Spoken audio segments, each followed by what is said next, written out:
Stacy, you're probably going to answer IT this one. Oh, so, wait, I correct. Sorry. She shouldn't. Trying to make sure we're ready over here.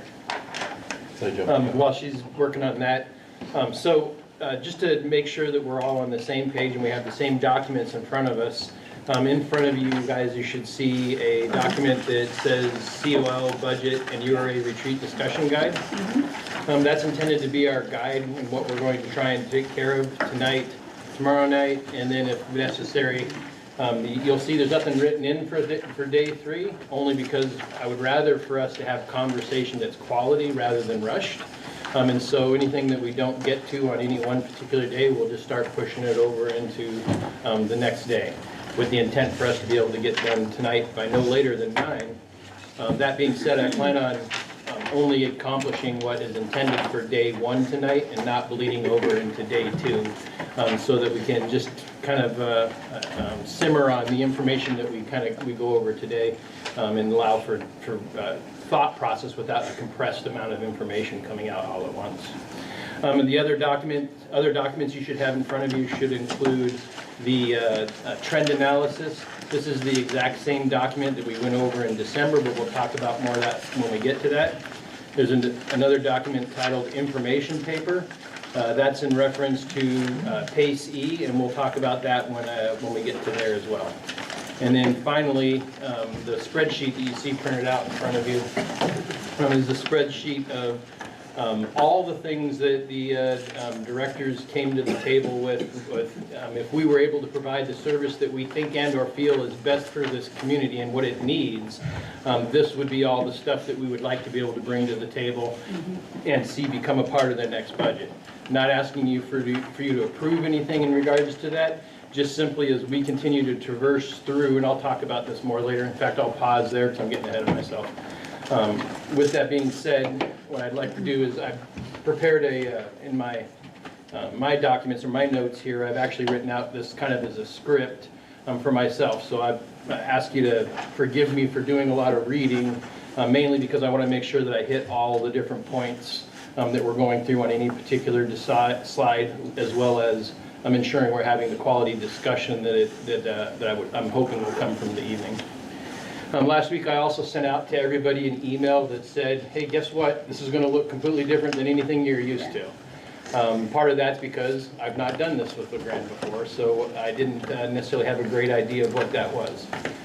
Simultaneously, when we had my performance expectations conversation, when the instruction that I received from there, following that, you allowed for me to be able to come back and share with you a, for lack of a better term, get well plan with what I see as ultimately going to be 3 different options of the direction that we go coming out of this retreat. And so I definitely have a recommendation of where I would like to go, but when we're done getting through all of this, I'm hoping that that will be where you would land. Simultaneously, we're prepared to execute on any one of the 3 different options that I'll be providing to you at the culmination of halfway through tomorrow's time together. So unless you have any questions with that, I'll go ahead and dive into the script. So this is a working session focusing on understanding priority setting and direction. It's not a formal adoption, as I'm sure all of you know. You'll notice this retreat is structured. The structure is not meant to constrain the conversation, but to support it. If the discussion needs to go deeper in the particular areas, we'll follow it there. So I don't want you to feel like we got to hurry up and move. We'll go where we have to go. If we don't finish this conversation day 1 schedule, that's okay. We'll go into we'll carry it over into day 2. Bottom line is I really don't want this to become just a check the box event. I want to make sure that you guys feel as though this is high quality conversation, leading us all in the direction that we need to go as a unit.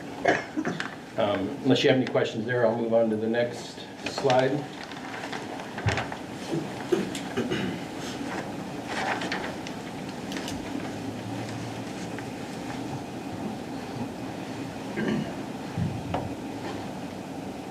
All right, so the second slide is the day 1 municipal budget purpose of the retreat. Again, as we continue to have this conversation, the intent here is to have a shared reality that is that this retreat sets direction for formal budget development. Today is about building shared understanding of our fiscal reality, clarifying priorities, and preparing council for the strategic decisions ahead. This is not about final decisions today, but it is about clarity. Oh, sorry, I thought we were there. All right, third slide. Heather, if you take it from there. It's me. Yeah.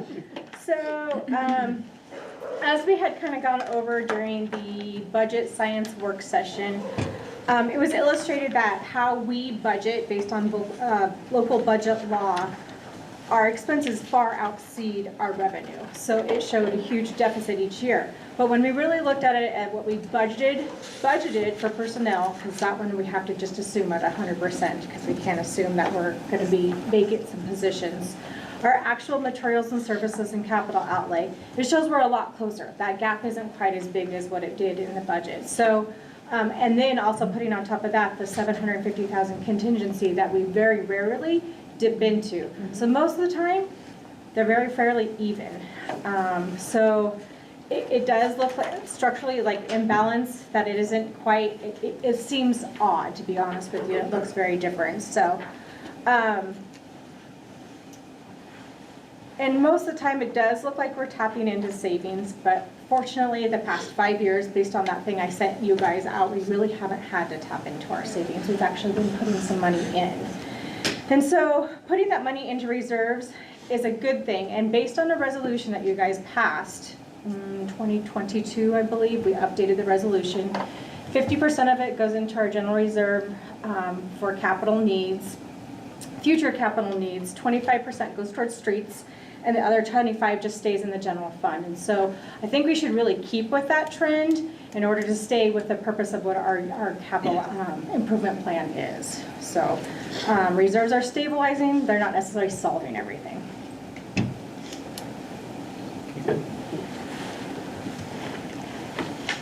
Okay, I'd like to take us now to that SWOT analysis that we talked about before, that document that I handed out to everybody. Ultimately, the short answer from the information that's here is I see this as being the mechanism that helps us decide when we're looking at forming the budget and what we're going to do going forward, that this is your priority for us to be looking at, making sure that number one is what we're trying to achieve, number two, and all the way down to number 15 is what we're trying to achieve in regards to what we're thinking about while we're looking at the budget. So when we're talking about priorities, I think in the past, as I understand it, there was probably some different forms of conversation that took place before we got to this point. But I would like to open it up for conversation at this stage in regards to whether or not there's agreement with that being the lens that we're looking through, or whether or not something else would like to be added or taken away in regards to that. I would, in any official document that I would generate in the future, I would probably only include the top 5 as being what our primary efforts are at, and then everything else is if we're able to, there are things we need to take into consideration. Can I ask a question? Yes. Okay, where do streets fall in this category? Because I know that isn't the aging infrastructure basically the buildings and so forth, or is that counted as streets as well, or? So I love that you're asking that question. Yeah. I wouldn't argue that it fits nicely within any one of these categories. Right. But I would agree that that's a priority that we need to talk about, especially when our ARPA funding is running out. And therefore, the standard that we achieved last year is not something we will be able to achieve in the next year without us supplementing that ourselves in some way, shape, or form. We've had a lot of conversation about around a couple of ways to do that. One of those includes us talking about a potential levy in association with gas tax, I should say, in order to help us get after making sure we have the funds to keep up, do our best to try and keep up the standard that was set last year. But I don't think we're anywhere near we do that. I think it is something that probably needs to be talked about further.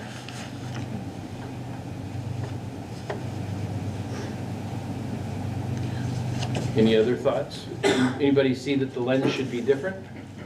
I thought the community blight was put up there with aging infrastructure when we did that little, big charts, or no? We did have it on there, but when I Yeah. sent this out to everybody Oh, and that's- asked everybody to gotcha, yeah, rank, gotcha. based off of how it aggregated, Yeah. this is how it Okay. unfolded. Yeah. Gotcha. John, how do you interpret workforce stability? How do I interpret it? To me, there's a lot of different ways that you can look at it. Me personally, the way I would define it is making sure that we are as healthy as we can be for going into the future. So it isn't just simply keeping it because you have it. It's about doing the best to position yourself to ensure that you're the best for the future. In the best case scenario, that would mean retaining what you have and working with what you have to, if it's not already where you need it to be, training it to get where it needs to be. If it is where it needs to be, then obviously we're good to go. If it's not, well, then you do the hard work that's necessary in order to get yourselves there. Best case scenario, keeping what you have. If not, being willing to do what you have to do to move on to making sure you get what you need. Yeah, I'm just thinking as far as, action items that the city can take along that line, that's a little more difficult for me to come up with, specific action items than some of these others. So I was just kind of curious what you're... I can tell you we've had a lot of conversation about this. Of course, we're in collective bargaining season now, right? Hands down, we've met, I take it back, we haven't met with the police department yet, but I feel confident in saying through our conversations that we've had leading up to that, is that money is like at the forefront of concern there. So I foresee it's going to be a difficult ability for us to close the loop in regards to those agreements if we're not coming to the table with offering some additional pay increases within there. In the range that I've seen so far that's being requested is anywhere from, I think I'm understating it when I say 3%. The low side has actually been 6% and the highest has been 10%. So just to clarify, you view that as narrowed in on the lens of the city's employees, not necessarily the community workforce. I'm sure I understand the question. In terms of workforce stability and how you define that, because that's certainly specific to the city's employees. Are we kind of narrowing this in on the city, or is this the broader discussion of Okay, I community apologize. workforce? No, we can absolutely take it broader if you'd like. Okay. I was looking at it through the lens of our own Right, workforce. okay. Okay. Do you want to talk about it from a community standpoint? No, not necessarily. Again, that's why I wanted to, just kind of bring that one up, is, because as we talk about these, I want to know what, how you have interpreted what that workforce stability means, how narrow or broad that is. Again, is that community, is that city only? We certainly have senior leadership, which I think was intended to refer to city employees, but I wasn't sure how to interpret again. I would say one of the things I'm trying to communicate consistently as I'm doing all of these either ad hoc or deliberate town hall meetings is I'm trying to make sure that the message, one of the messages that's communicated is our employees that serve the community are as important as the community itself, and simultaneously the community is as important as our employees. I don't want anybody to get the impression that I think one is more important than the other. That to me is a critical reality that everyone, because I can tell you, like some of the conversations I've had within the community, I went to one meeting where strong opinions were shared with me in regards to thinking that our employees are all overpaid. But they also don't, without having the opportunity to see behind the curtain, that opinion is risks being ill-informed. And so my desire and hope is through these communication channels that I'm having that we're gonna start telling our story better and more often so that people can understand, especially if we go where I'm hoping that we'll go. I think they're gonna start to see the services that they're getting improving as well. And the best case scenario, no additional out-of-pocket money on their behalf in order to make that possible. But that's a lot of work to get to it. I will say in the worst case scenario, there's a chance that there will be more money out of the pocket. But I think they'll trust us when that time comes. Simultaneously, going back to your correlation in regards to the community itself, I think when we if we do what I think is very aspirational but achievable, it will have a great impact on the community and the incomes that they see within the community as well, because it'll cause some positive growth. Yeah, thanks for the clarification. I think when I had filled out this survey, I think I had interpreted workforce stability as being community workforce stability. You know, as we've listened to the hospital struggling to find employees and some of our other larger employers in the area. And so I just, again, I think it's nice to have that clarification for how you had interpreted that, because I would agree with you. We can come up with specific action items that council can take that refer internally to the city's workforce. You know, broader in the community, that's why I wanted that clarification. And I think for deciding our priorities here today, Right. we should operate with a shared agreement on what that definition looks like. Okay. Or split it out and say it's two separate deliberate, one for the community and one for the city. Thanks. Well, and I think that makes sense too, because I think that we will talk a little bit about workforce development, workforce retention, when we start talking about economic development. So I think you'll touch this subject on sort of both internal and community-wide as we go through the discussion. I just want to make sure that we're clear about how we're defining that as we approach it in the discussion, so thanks. Just one other point of relevance. When I think of that, I think of succession planning and, you know, long-term retirements in public works, or, you know, police chief succession, or, you know, the fire department didn't have a deputy chief for a long time. So some of that over time has been solved, but that is what I think of when I see that, is a lot of Kyle's staff that are 30-plus year employees that are gone in the next 2 to 5 years. We're gonna put that under senior leadership stability. Yeah, it's not always though, it's a lot of frontline guys too, that are just a lot of institutional knowledge. Guys and gals. So I made a note to break that out as two separate action items. Great, thanks. One I'm kind of looking at is the housing seems up high, which is a big problem. But as a city, what can we do to fix the housing? We can't go out and build houses because we don't have the money for that, but can we change different ways to promote people to build houses in our community? So one of the things that, admittedly, this is one of the areas I've not had enough time to fully dive into to understand the many, I mean, other than my own experience in trying to move to the town, I can say that there's more that I need to learn here to be able to speak to it intelligently. But one of the things that you'll see me talk about a little further into this is this development of a 5-year strategic plan. Within that, I would like to include one of the things that Timothy and I have spent some time talking about from both his economic development hat and his urban renewal hat is the need for us to revitalize those plans for a whole slew of different reasons. And we'll talk about the urban renewal stuff when we get there. But a new plan that'll get after that, which would include also looking at how we're getting after housing stuff. But like you guys know already, there's so many different competing issues on that topic. It's even if we had a whole bunch of houses to build, we're not getting a huge influx of people coming in right now that are creating such a demand that if we don't do it, we have a problem. But at the same time, if we don't do it, then why would people want to come? So it kind of goes into economic development too then. Because if you don't include that or increase it, you're not going to get the people. 100% agree on the thought process. What I can tell you is not for lack of Timothy and Mike not putting their brains to that effort. What I can say is we're working through developing something that we can come back to you with and give you what you see as a realistic plan of how we're going to get after that. Obviously, there's no guarantees, but what I can say is that I think we can get aggressive and there's room for us to do that. Okay. But I'd be too ignorant right now to say what that's going to look like.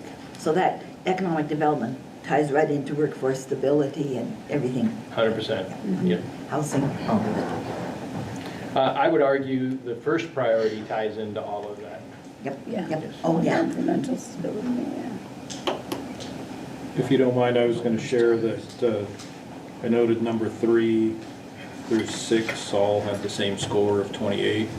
Yeah. And Just for your information, I'll share with you specifically related to number 6, homelessness. Calendar year, our end of year numbers are all in. So calendar year 2025, we continue to trend in a positive direction in terms of the calls for service that we're receiving related to homelessness. So just to give you a snapshot, we peaked out like over the last 4 to 5 years. Calendar year 2023, we had 238 total calls for service. We were very busy with those calls. Calendar year 2025, just ending, we were down to 149.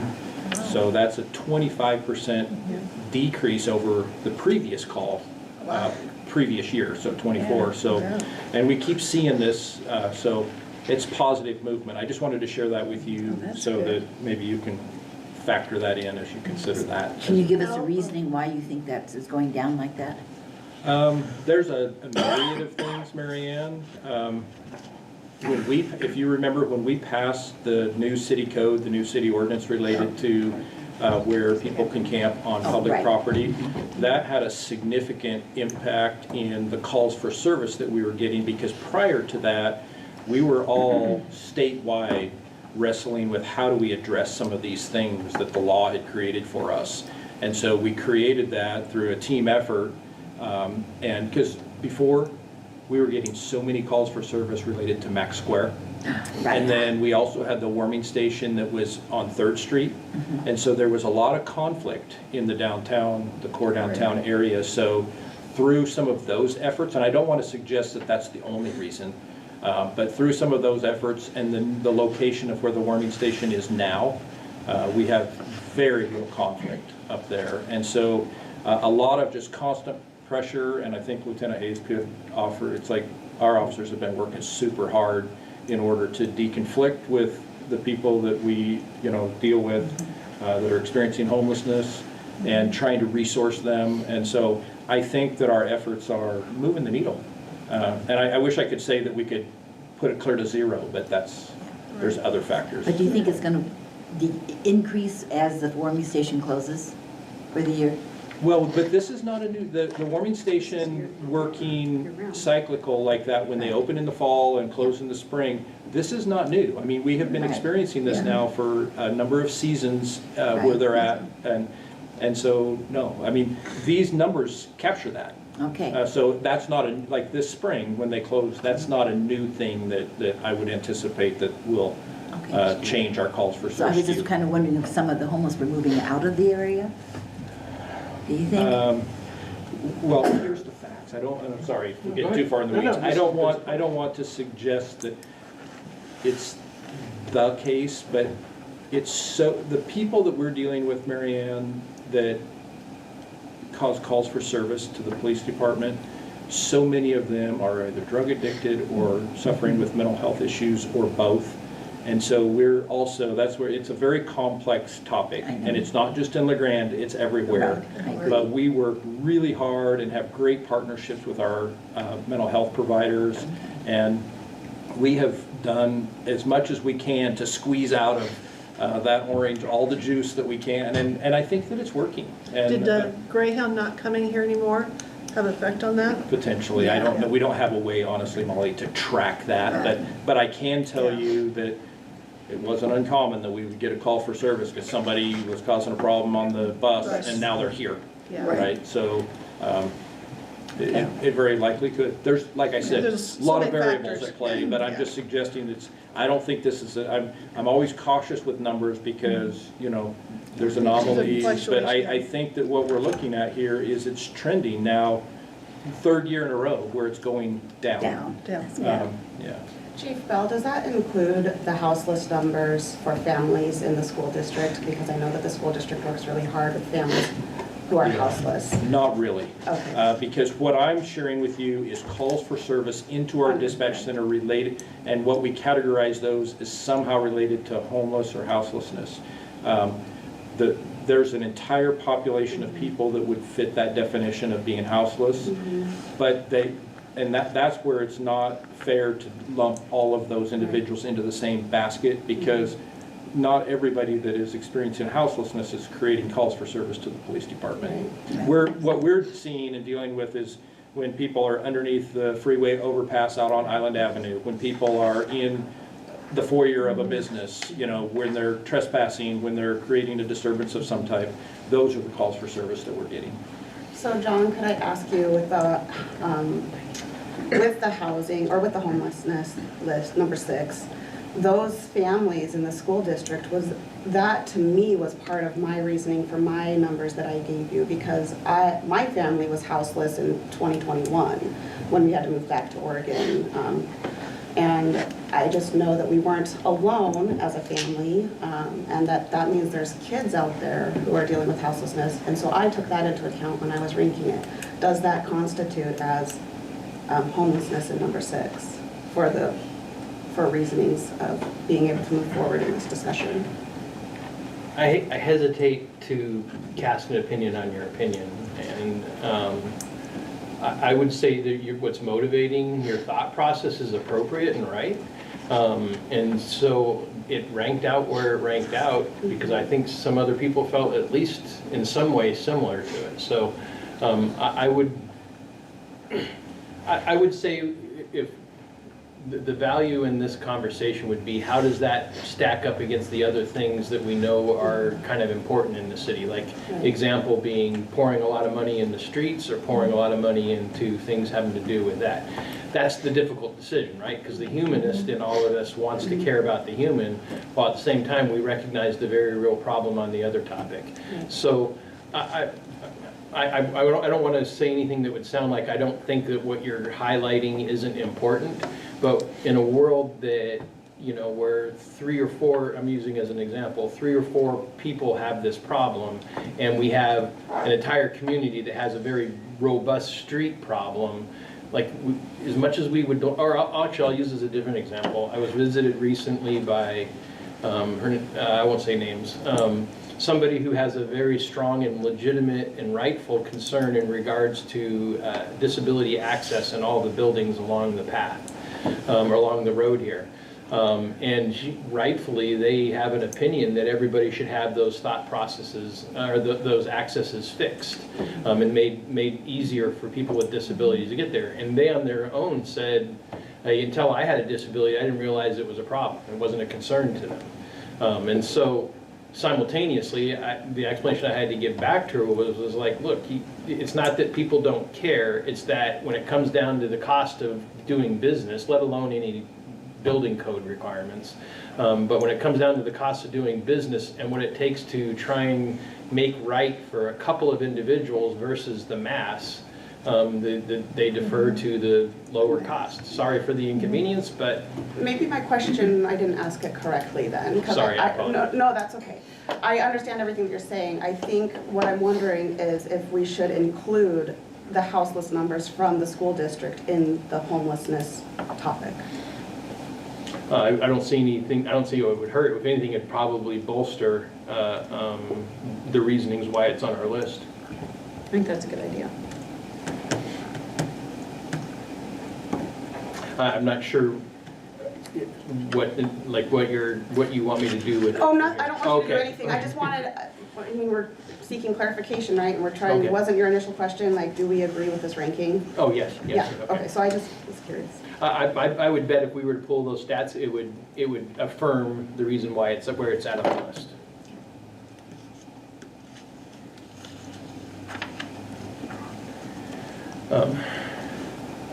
So unless anybody wants to talk about this any further, which is okay if we do, what I'm hearing right now is that for the most part, this is the lens that we will look through in regards to how we're determining what we're budgeting, in conjunction with the services that we intend to provide, depending on the guidance that we get for how we're approaching the overall budget as a whole on the other side. What I will recommend is that with your guys' concurrence, I will look to creatively combine these in. So like numbers 1 and 2, I see those probably staying separate, but 1 and 2 becoming a single action item, 3, 4, 5, and 6 becoming a priority listing, but all of these different things within it would be categories or elements within those priorities. And then the same thing with, 3, 4, and 5 would be numbers 7, 8, and 9. And then that would make up or comprise the top 5 priorities of how we're looking at things going forward in the lens. So I'll make sure that the elements within each of the stated priority topic includes these elements of concern. And number 4 would be broken out to be looking at us from an internal and external community workforce stability. Okay.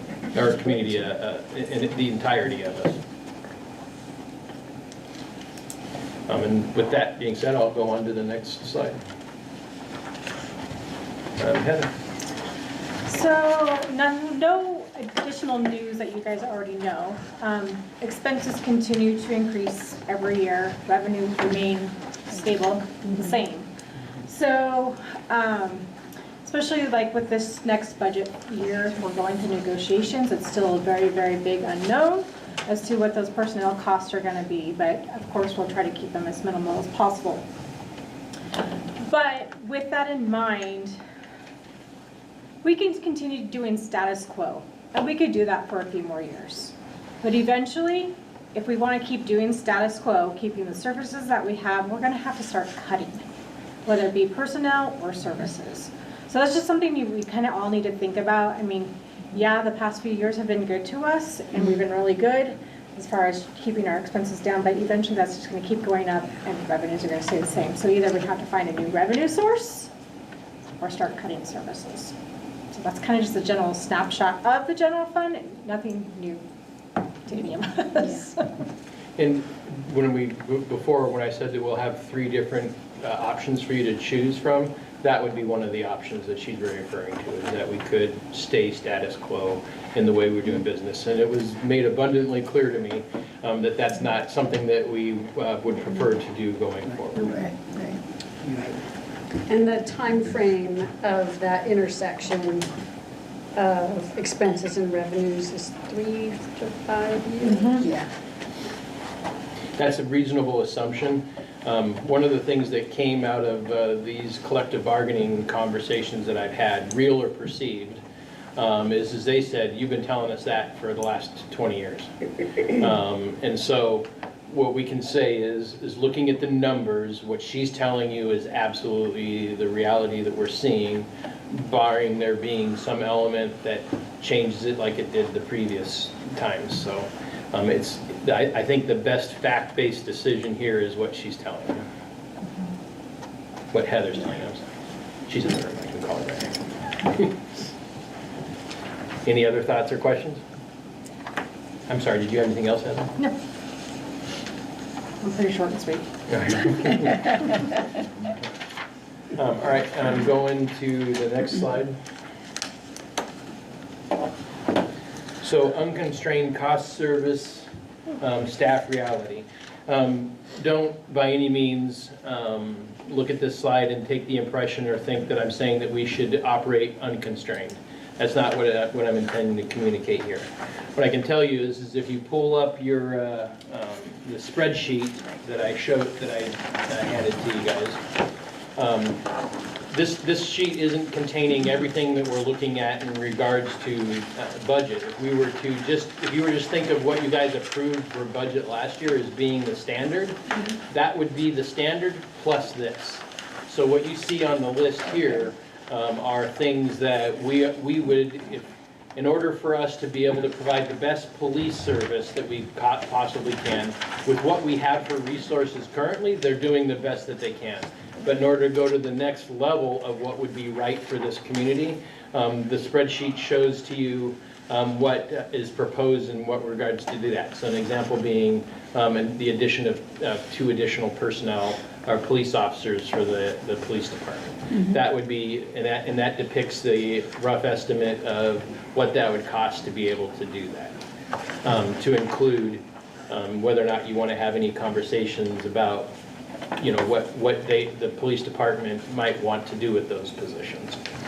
And then there's some equipment and is there anything else other than equipment that's on there? So personnel and equipment for the police department. Go ahead. Could I ask one thing? Like, just for instance, the ADA shower benches, I mean, I know it's a one-time cost. Could somebody in the community just go ahead and volunteer that cost? They do, they would. They would? Okay. That happens all the time. People Yeah. buy park benches and whatever. Yeah, okay. This is, like, John's request was, look, we need to get it all on paper so everybody knows all Know the everything, things. okay. It doesn't mean that that's the reality of what we're gonna have to spend. Okay. So in the past, as I understand it, and I'm kind of going to staff to correct me if I say this wrong, as I understand it, before we get to this point, normally in December, the staff would have fed all of their desirements, I guess you could say, to the then city manager, who would then make decisions and then bring to you what it was, what he decided was probably best within his understanding of the priorities. My desire here is that instead of making that decision on my own, letting you know fully what the team wants and what it would cost in order to do that. That way, when we're making decisions about what comes out, you'll know that, hey, something got cut. Like one of the examples in the past might have been the provision of a body to the drug task force. And so if you didn't know that that was actually discussed, well then that could leave you blindsided. The intent of this document is so that you're not blindsided on the things that you're potentially wittingly or unwittingly weeding out in order to approve a budget going forward. I sure appreciate that. Just to clarify though, so everything here is something that was not previously budgeted for? Correct. So like, Right. because I thought we had budgeted for additional officers, we just hadn't filled, or at one point we not filled those, but, so we're now saying we need to grow this by 2 more in addition to that. Is that You want to what I'm speak to hearing? this? We haven't added any new police officers for quite some time. If you may be remembering, several years ago, we added 2 911 dispatchers. That was a lot more palatable because we used 911 funds to help offset the costs associated with that. But I think, as stated earlier, I think there's a pretty wide agreed upon sentiment that we would like to have a dedicated ability to do drug investigations. We just don't have the staff to do that.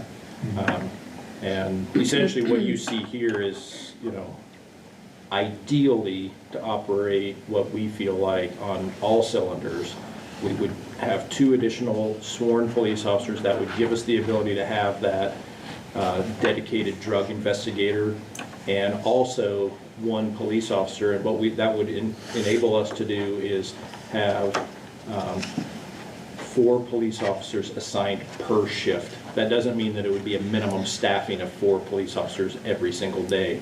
But what it would do is enhance, right now, more days than not, more shifts than not, we have 2 police officers, two uniformed sworn police officers on duty. This would enable us to move towards having 3 on a very regular basis. And all that would do, David, is just the number of calls for service, the complexity of calls for service, a lot of times, related to mental health. Our officers are just stretched thin. And so we're not able to do the quality of follow-up investigations and things like that we would like to be able to do. Thank you. Yeah. Would it be beneficial to have a mental health officer? That's I'm sorry. No. I was gonna say, it's funny you say that, and I want you to keep going, but Merle has actually taken on that very task in his organization recently. Not an officer, but if you want to share what you're Well, a doing. mental health professional Yeah. working yeah. on part of the team. Yeah, we started, for our crews, we have a mental health professional that comes in every, local mental health professional that deals with first responders. She comes in every Monday and deals with talks to the guys for an hour. It's a mandatory meeting. And so I don't know, you could use that maybe somehow for that, outreach besides the in our department, we do that, but maybe out in the community, use something similar to like that. Is that kind of where you're? I was thinking of more of a mental health professional dealing with the people on the streets, so the police can do policing and less mental healthing. Yeah, I'm happy to speak to that just for a moment. So that's a model that has been explored Right. in a lot of US cities. I have no idea how successful that is. Yeah, so I think a lot of my takeaway and what I've been paying attention to with the Chiefs Association and nationwide is that the larger metropolitan communities, it's more effective than more rural like ours, because even though we have a lot of those calls for service, if we were paying that person to do that, then there's going to be a lot of times that they're not doing anything. And we have established and have really great working relationships with our mental health professional partners, like at CHD. And it's not so much the constraints that we're up against are not so much those partnerships or the personnel. Oregon state law is absolutely suffocating when it comes to what we can do, the options. I mean, we address it, we go, we deal with it, but there's not those durable solutions. We honestly need involuntary inpatient beds. And so, you know this, right? But I will share with you that Lieutenant Hayes has been spearheading an opportunity that came to us within the last 2 weeks to get on board with a grant that has been, essentially it would potentially allow us to hire what we would call a community service officer. This would be a non-sworn position, so it would be cheaper to have that person. It would be faster to get somebody on board. We wouldn't have the 10+ months of training.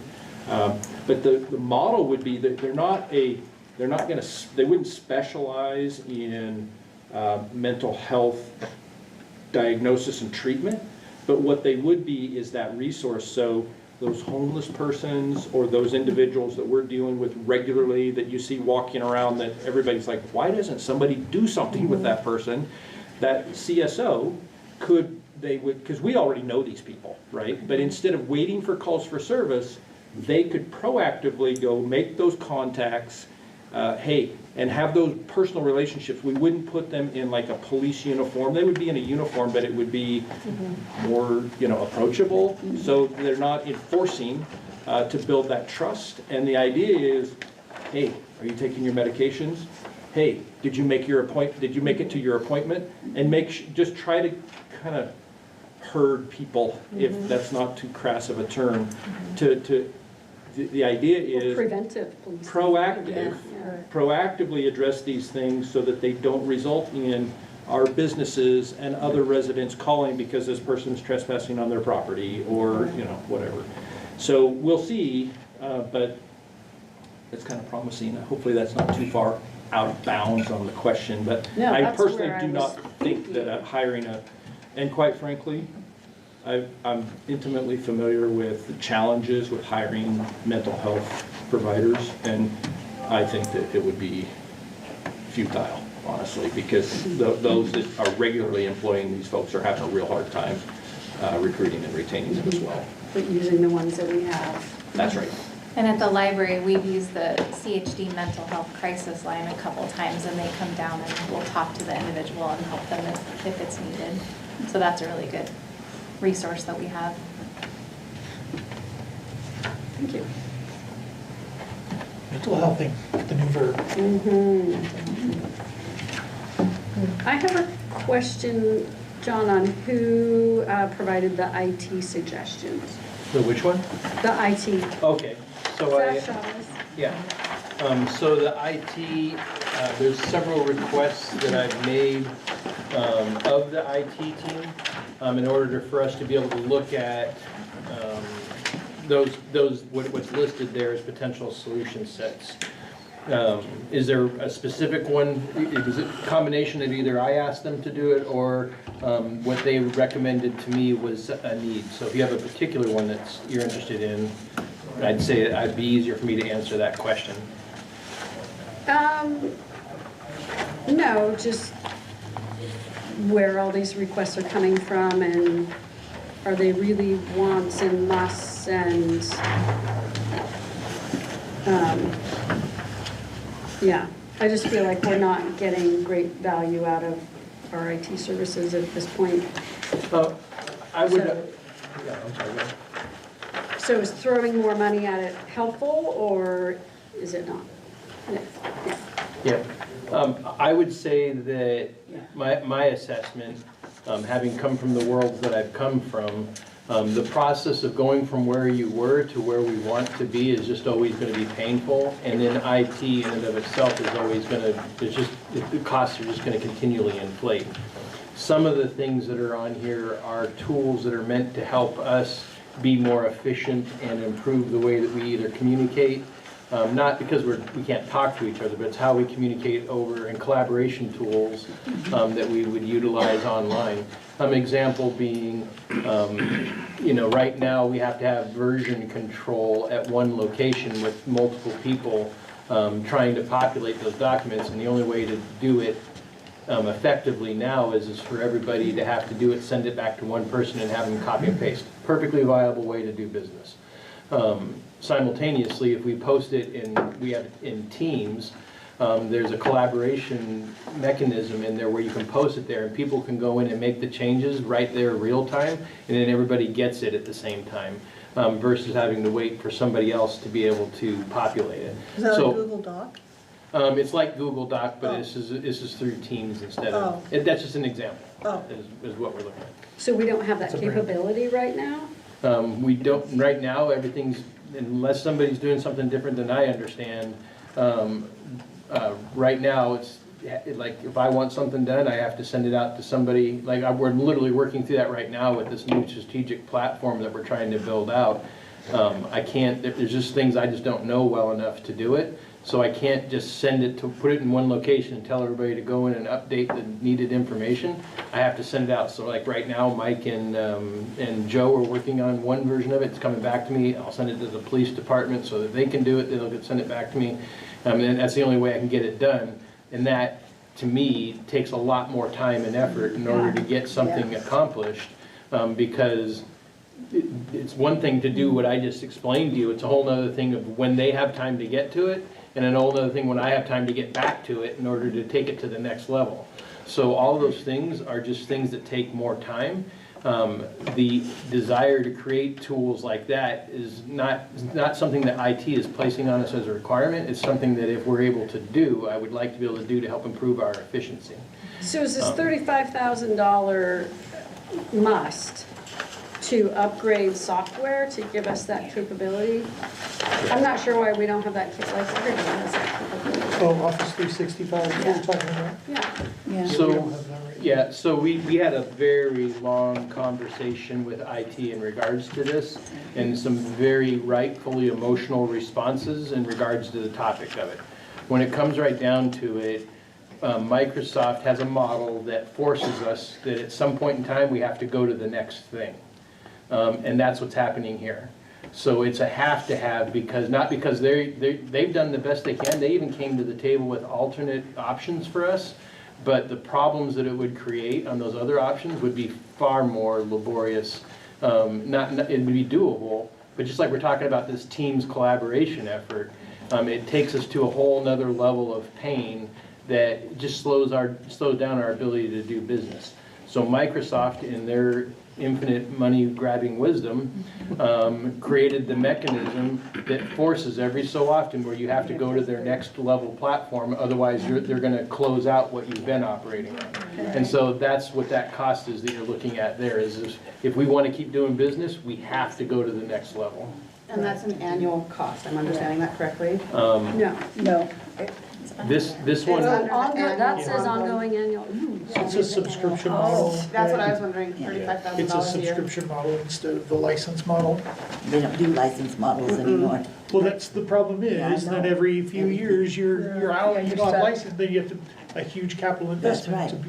be, yeah. And that price, does that include what you said over here in the notes, that it's 311 per additional users? And that total is what we're seeing in the annual cost? It's already calculated into that, or that's the base So cost? this is based on the assumption that we have everybody using it. We could see the price come down when we, that's the problem, is figuring out who's gonna need it and who doesn't. And so, right now, I just told them to plan as though we were doing with all of our personnel, as well as any projected possible growth.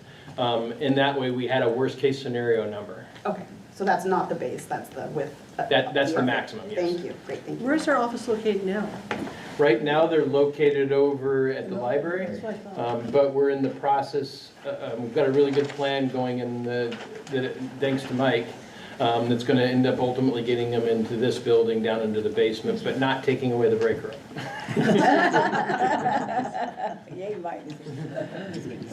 John, do we know what other cities our size are doing? Are they doing this same model and just Yes. forking the cash over? Okay, They've all got the same complaints. okay. I hate to, I don't like to say it like, oh, like, there's misery loves company, right? But the end result is we're never, we're right to sit here and talk and be mad about it, but at the end of the day, we just gotta accept it. Yeah. Right, and that's fine, it makes me wonder if, League of Oregon Cities or, something like that can negotiate, some Different sort price? of a better, That's a good better question. price or better contract terms, and, I mean, to me, that's what I'd be looking at, because these are sizable numbers. And, and if you've got a group of municipalities, badgering Microsoft and saying, we want a cut rate deal, you might get someone. Yep, absolutely. Like you said. I'll reach out to them. What I can say is actually now that I'm thinking about it, I didn't bring up this suggestion that you talked about, but I asked them about what our to find out what our negotiation room is in regards to topic. Granted, it's the IT people that are making the conversation on my behalf, but when they came back to me, their explanation was like you're going to need what we have. So we don't need to negotiate with you. You either have it or you don't. And so, again, it's, I'll verify, but what I can say is I think they've just backed us into a corner as a society, not just a city. And that may well be the case, I was just curious if that had been explored. Yep. Yeah, no, it's a good question. Thank you. Any other IT ones that you would like to talk about?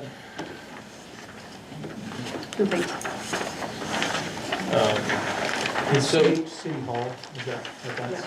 Yeah, CH City Hall, yeah. How come, Basically, that's me. how come the police didn't put in a warrant for your cameras, for the police to wear their cameras? Wasn't that something you guys were wanting? Yeah, Body cams. Body cams, what they're called? yeah, a little longer term, I think. Contract year, other higher priority needs. Gotcha. We did we worked through a project with our insurer, CIS, this last year. In Oregon, it's not required or mandatory, and so, I don't know, Molly, if you have ever heard me speak to that. The previous chief of police felt the same way.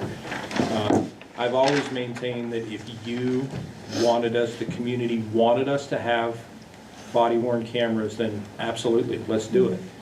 But I've always been very fiscally conservative in the terms of, I really bristle at the idea of doing it just to do it, because it's a very high cost to get in, and it's an ongoing cost. And Yeah. 65,000. 60, A year? yeah. Well, that's a 5-year contract. Yeah. And so, but it's also a thing where it's a personnel, because we have to maintain the records, and so that's fine. We're all about it, if that's what the community demanded. But what I can tell you is, based upon the number of citizen officer complaints that we've had and the issues, we very well understand the potential risks or the accusations. We just haven't had those circumstances that bore out that rose on the level of priority. It's like, let's spend these dollars when Right. we need a police car, but we are exploring grant opportunities, and we've constantly been looking at if it becomes like a state or a mandated thing, Correct. if there's funding that comes with that. It's like, great. Right, yeah. You pay for them, we're happy to put them Right. on. And in fact, the officers in a lot of years would love to have them. But we're pretty indifferent, you Yeah. know, but that's, does that answer your Yeah, question? yeah, well, you didn't have any wants, so, or just, Yeah. yeah. Yeah. He's all about business.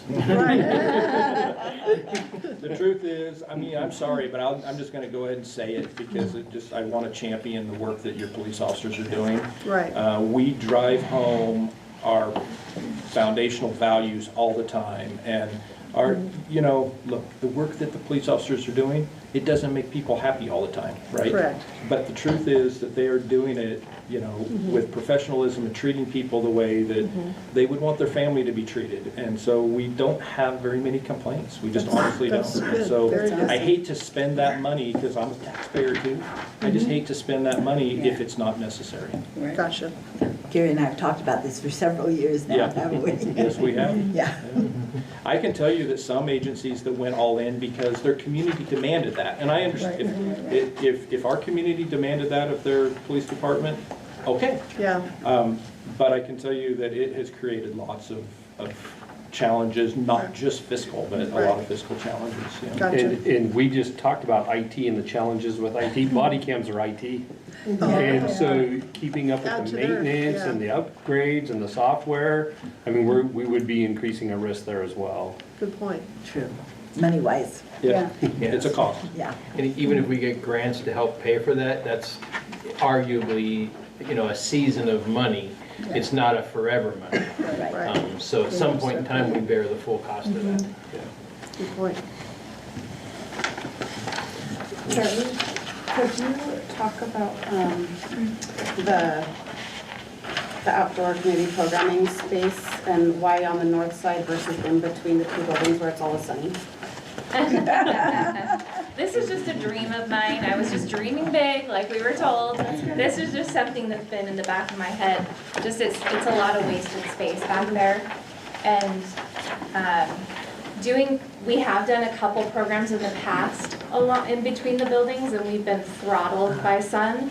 Gotcha. So I just thought to start there. It's by the community room, so it's an easy access if we have something inside, and then to move to the outside. And then, of course, with the farmer's market people, we thought they could use it as well, so they would have access right there as well. I mean, that would be something we could add on. Sure, right? Okay. Just dreaming big. Yeah. So at this time, we're gonna take, what, 10 minutes? We'll go 10 minutes. Everybody take a 10-minute break. Be back here at 7:10 and we'll continue on. Sounds good.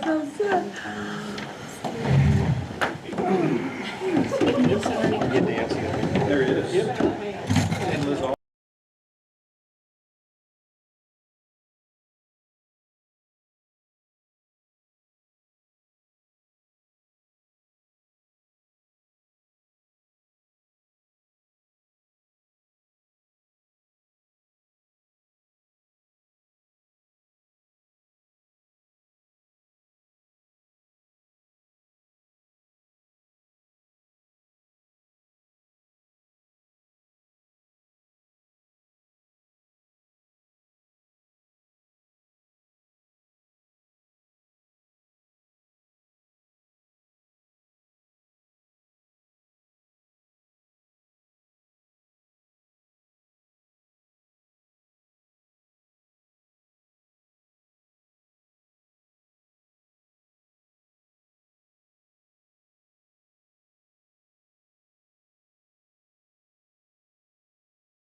Mr. Jones? All right. Yes, so unless anybody has anything more that they'd like to talk about in regards to the spreadsheet, I'd like to just kind of recap in regards to the spreadsheet, that the purpose of the spreadsheet is so that you are fully aware of what our subject matter experts assess as needed to provide the community what it, not just what it needs, but also what we perceive to be what's expected. That said, the team does not expect that all of this is to be realized. It would just be great if we can get close to it. Not just for us, but for the community. Before you move on. I want to go into this, all of the city hall requests. And I Musts. also want to hear about the fire department from them, because we haven't heard from them, and I'd kind of like to know what you were thinking. You want to go first now? Okay. So, like they were saying, John asked, for what would be the ultimate fire department. And so, the first one on there is the ambulance. That is a must. We have to keep that going. That capital to binding ambulances. That is it's what we do. So we got to keep. They go run a lot of miles, a lot of engine hours every year. So we need to keep that capital going in there. And we've done that for the past. Yeah, it's something that is kind of already in there, and we need to continue to keep that. So is it already in the budget? Yeah, so basically it's 50,000 we put into general reserve for future purposes of the ambulance. Right, yeah. Okay. So it's been there for a while. Okay. So that, it's a really good deal, so. All right. When we go to buy an ambulance, we actually, ambulances nowadays, they're in the $275,000 range. And I don't expect it to go down any. Any kind of fire apparatus is gonna ambulances, fire trucks, whatever. We're talking for engines is up, getting close to $1 million, $850,000 to $1 million. So it's just all expensive. So that's a must. That's what we do. That's how we provide protection to people, and that's how we could get sick people to the hospital. So, Question real quick on that, Merle. yes, sir. So when you do an ambulance, are you doing a cabin chassis or are you doing a complete? For the last few years, we've been able to do some remounts. We're to the point now where we can't do that anymore. All our old ambulances are gone. Sure. So we'll have to start buying new and building them from the ground up. So I'm just curious because I know how your newer ones seem like they're more of a cab chassis where, I didn't know if the back section was reusable where you could, They can't, they were used for a long time. Sure. So when we get to that point, we can start reusing those other ones, but the next one will have to be from the ground up. Okay. So are you looking at a grant? For the ambulance? No, we've just been purchasing them with capital funds. Yeah, they just keep putting money away each year, so when it is time, we do have the money for it. Yeah. That being said, we are pursuing a grant on one of the larger vehicles. Yeah, we're in the process right now of working on a new rescue vehicle. And we'll try for an AFG grant. The federal government was shut down for a little while, so that slowed all that process down with the AFG grant. So I've heard that maybe in February they might open that grant process. But we also have money set aside to purchase one if we can't get the grant. So you're not guaranteed all the time to get a grant. So. But he's doing the best that he can to use other people's money before we use our own. Right. If that's what you're asking, yes. We're gonna go that route. Okay. And then, we'll, if we can't get that grant, then we'll go ahead and see what we can get for the money we have set aside, so. Okay. So did you say this already has been budgeted for though? Because I thought these were all new items that were not. Each year we have it budgeted. This is this is for next fiscal year, but we have budgeted in the previous year, so we've been putting Yeah. money, like 50,000 away for the past few years. Yeah, it's just something, John asked us to get together our wish list, so just making sure that's on there is a big wish for me, so.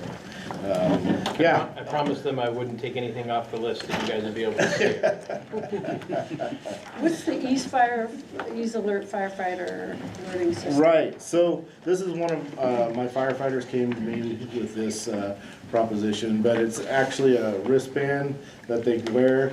It wakes them up at night easier, so they're not, because when you get woke up at night, we have speakers, lights, everything, they all come on all at once. There's people speaking to you out of speakers, and it just wakes you up. Your heart just gets going faster and releases, I think it's cortisol that, and it's over time it's bad for you. So this system here would wake them up slower, kind of vibration, and then gets bigger, and our lights will eventually and speakers come on, but it just does it slower. It's like mom. Correct. Yeah, for sure. So it's not as startling. It's not as startling, yeah. If you, over the years, I think back, and your heart just starts beating so fast, and it's bad for you over time. This was brought to me by one of my firefighters. There's a couple of different ways. There's some grants out there we might be able to get for that. Wild Horse is always a good one to try, so I possibly going that route with it. Or they had a couple other possibilities on there that we'll have to talk about. So, does anybody, more firefighters is always good, but it brings its own whole set of problems too.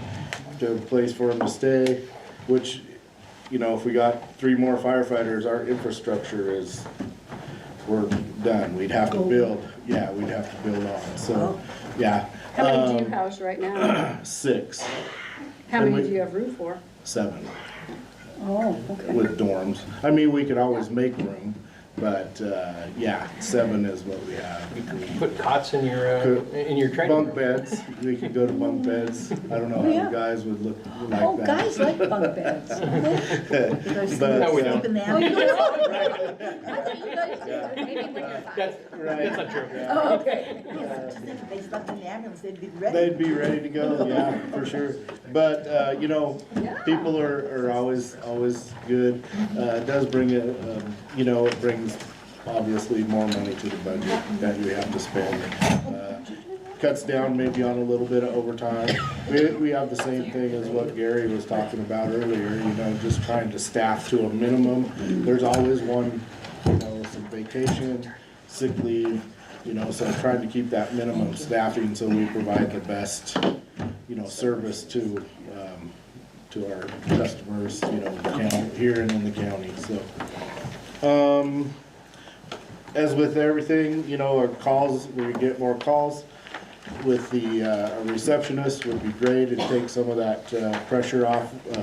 We have more, phone calls, more paperwork that we need to do, and it helped our administrative assistant out a whole bunch to, have that help.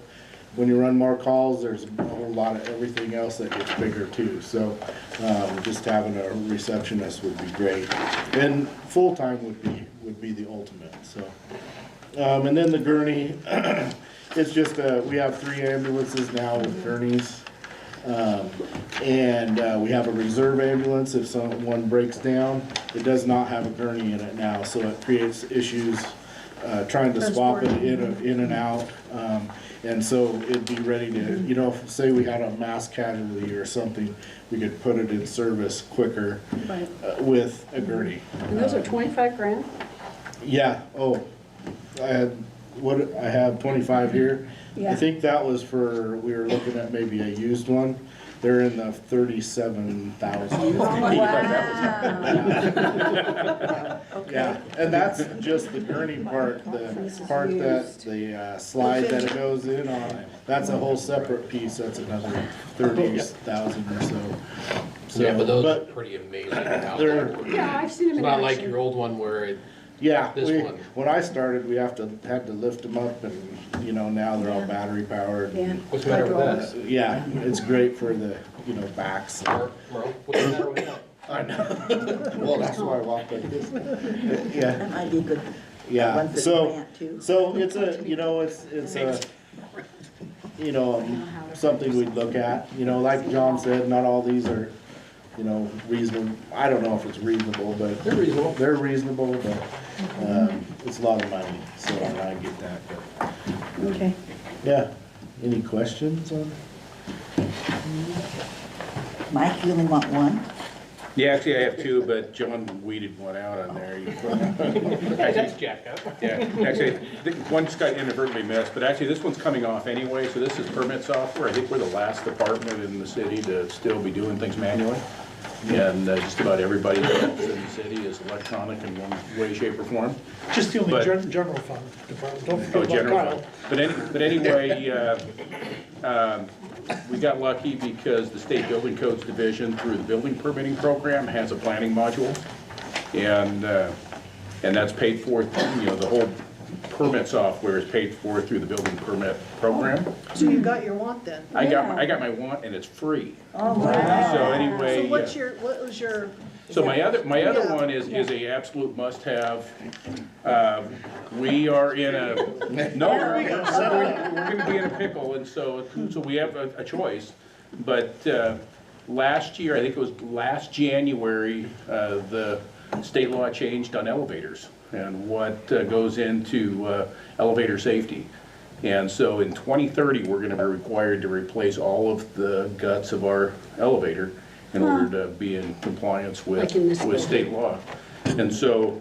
So what actually changed, and what are they requiring? It's the brake mechanism, the pulley stuff, Oh, gee. there's all kinds of stuff, it's way over my head. Yeah. But it's about $120,000 to replace all that stuff.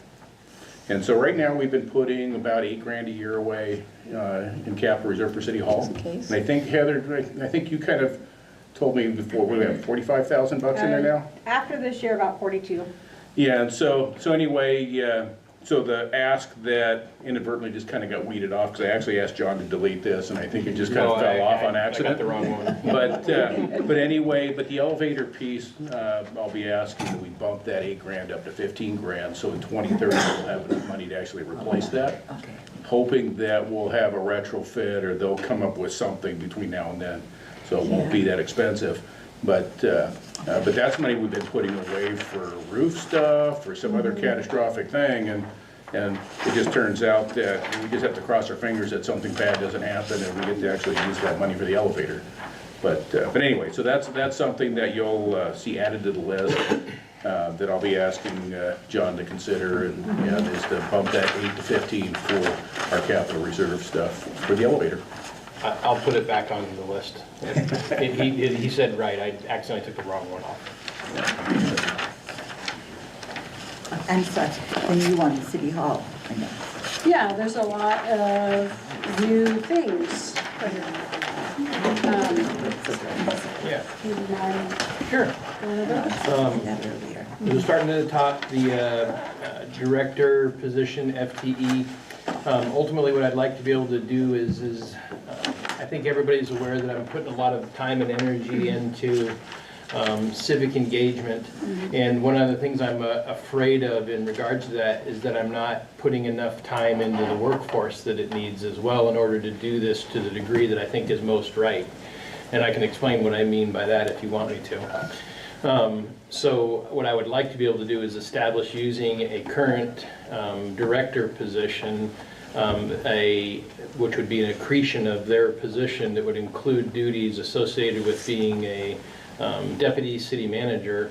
The intent would be for the additional duties, they wouldn't be in the hierarchy of overseeing the other directors, but they would have a very substantive role in regards to helping, making sure that that same level of engagement that we're doing out in the community is occurring within our own workforce.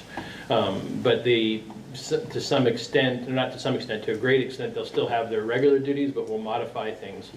my desire and intent with that would be somewhere after the budget is approved, would that we'd hold some form of formal selection process that would lead to, and really this is kind of an opportunity for everybody else to know, the question that I'm going to ask and want them to come back is what I just told you, tell me how you see you would get it done in order to be able to make this happen and capture my intent.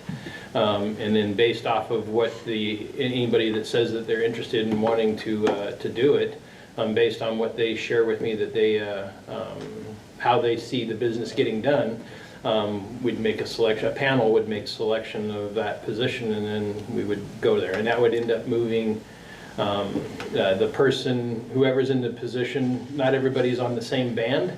And so depending on where the band it would end up moving, either if it's somebody that like Gary or Kyle is an example, and the band that they are at, whoever would be selected would be at the same band, but if one of them were to be selected for the position, well then, depending on where they're at in the steps, one way or another, they'd get a Stipend. and so I built this in here to plan, or we're building this in here to plan in a worst case scenario of it being the currently most expensive employee versus the cheapest employee that would happen with. Do cities of comparable size have a deputy? Yes. Yeah, me too. But how would any of our directors now be able to fill in both roles? Right. It depends on which position that gets selected, but I can also tell you that's the purpose of the selection process, right? Is for us to collaborate on what right looks like, and make sure that we're not dropping anything off from what they're currently doing that is critical, while at the same time enabling the other things that I would like to see happen within that position. So there's a map, I mean, there's a road map to get there, but it's that dialogue won't be determined until at one, I know who wants to put in for the position. What I'm planning on doing is just breaking a pool stick and throwing it in the middle of the ground, and whoever's left standing gets the job. That didn't go over as well as I had hoped. More Customer Street. Stu's got the height and weight advantage, I think, so. All right, so going to the second position, as I've looked at all of the different director positions here currently, I'm not anti where anybody is placed at this time, but in looking at the criticality of the duties that Heather has in her position in finance, I feel as though her position needs to be put on that same tier or the same level that Public Works and Fire and Police are on. And so I would like to bring that position up to be at the same level of as the others. So that would be the purpose of the second one that's on there. The third position, I think we've had a lot of conversation on this. Ultimately, I feel like there's a lot of other people's money out there that's being left behind. We've been able to generate a lot of conversation in regards to the potentiality of getting some grants, but our ability to invest the time and energy necessary into it to be able to do it widely versus just one-offs is lost. And so one of two routes that we would look at this, and I'm just using this as a planning figure, that we'd either contract somebody to do that work for us, but the problem we have with most contracts is they won't manage it once we get it. And so depending on where we land at the other side of this, the cost of those would be intended to help us not only go after and get grants, but also to manage them once we get them. There's been times in the past, and Heather, correct me if I say this wrong, where we've been at risk for some sort of a problem in regards to our audits, because our bandwidth is full, and trying to make sure we're keeping our eye on the ball and meeting all the compliance requirements risks putting us in trouble. And so having somebody whose job is to make sure that we don't get into trouble would be a whole lot better than, hey, amongst the 100 other things that everybody's working on any given day, I would like for you to just focus on making sure that we do what we need to do. This absolutely would need to more than pay for itself. I believe I'm very hesitant. Yeah, I also put it in there as a limited duration position, because that way we'd have a chance to be able to prove whether or not we're getting what we want out of it. And so if after a few years, up to 5 years, if we reach a point in time where we're like, hey, we're just not getting the bang for the buck, then because it's limited duration, it'll be easier for us to separate that position than it would be of any other one. So would you like this full-time or part-time? I think we would have enough work for them to be able to do with, help with multiple things. In planning, we're talking about some additional help that they may need over there. That would be something that they could take on some additional duties there as well. So we're still kind of building the plane while we're underway. But I think the organization would reap great reward if we were to establish that position. I have a question, and please correct me if I'm wrong. So you're not considered a director, even though you're the department head CPA person? I am a director. Oh. There's just different levels of directors that we have. Oh, gotcha. So police, fire, and public works are at grade, I don't know. Then it kind of goes down from there. Stu, Parks and Rec, library, me, Mike, are the next level down. Yeah, there's different grades. Just, Yeah. gotcha, okay. Yep. I just want to raise this grade. I like the concept, at least discussing becoming a grant writer. I know in the past, we've relied on each of our directors to sort of write their own grants. And I don't know how much of their time that entails. I suspect it's, dependent upon what's going on at the moment. But, that also has the ability to lift a little bit of burden off other people's backs. And I've often wondered if there are grants that maybe there are some missed opportunities. 100% because of just the circumstances. I mean, we all have, we can only do so much. And so I do like the concept of having someone who is fully dedicated to searching out grants. And then that allows our directors to say, this is what we need, this is what we're after. And then you have somebody who has a lot more bandwidth to go and get into the weeds and go after them. And I think that does have the potential to have a positive return on investment. But I like the idea of hedging that so that it's not locked in long term. I was agreeing it would have to pay for itself, but I think it's got the potential to do it. Agreed. To John's point, the bigger deal is the management, to be honest. Because, writing takes a chunk of time, but then it's the done. reporting, the Yeah. management, the deliverables, right? That's the really difficult part for staff, because then you're in the middle of the project and you have that stacked up on top. So Right. that to me is the most attractive part. Yes, obviously the money, but enough for that overhead to cover their costs for sure. And We could I get just, one by February, that would be perfect. I mean, I did a little bit of crude math here, that if you just add up the one-time Gotta try.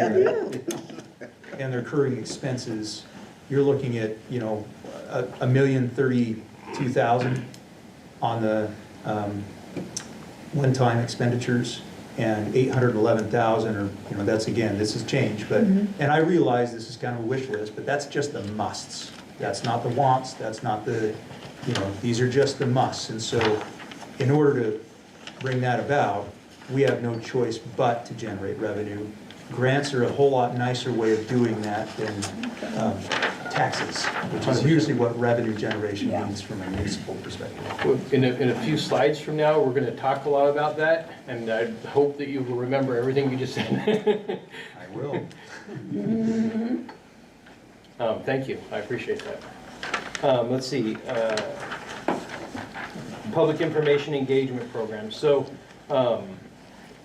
ultimately in this, make sure I'm talking the right thing here.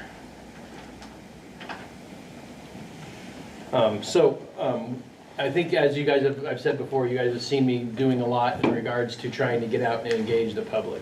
One of those things we're going to talk about in some of these later slides, and you've heard some loose conversation about it in the budget retreat, and then probably at the town hall when we did that.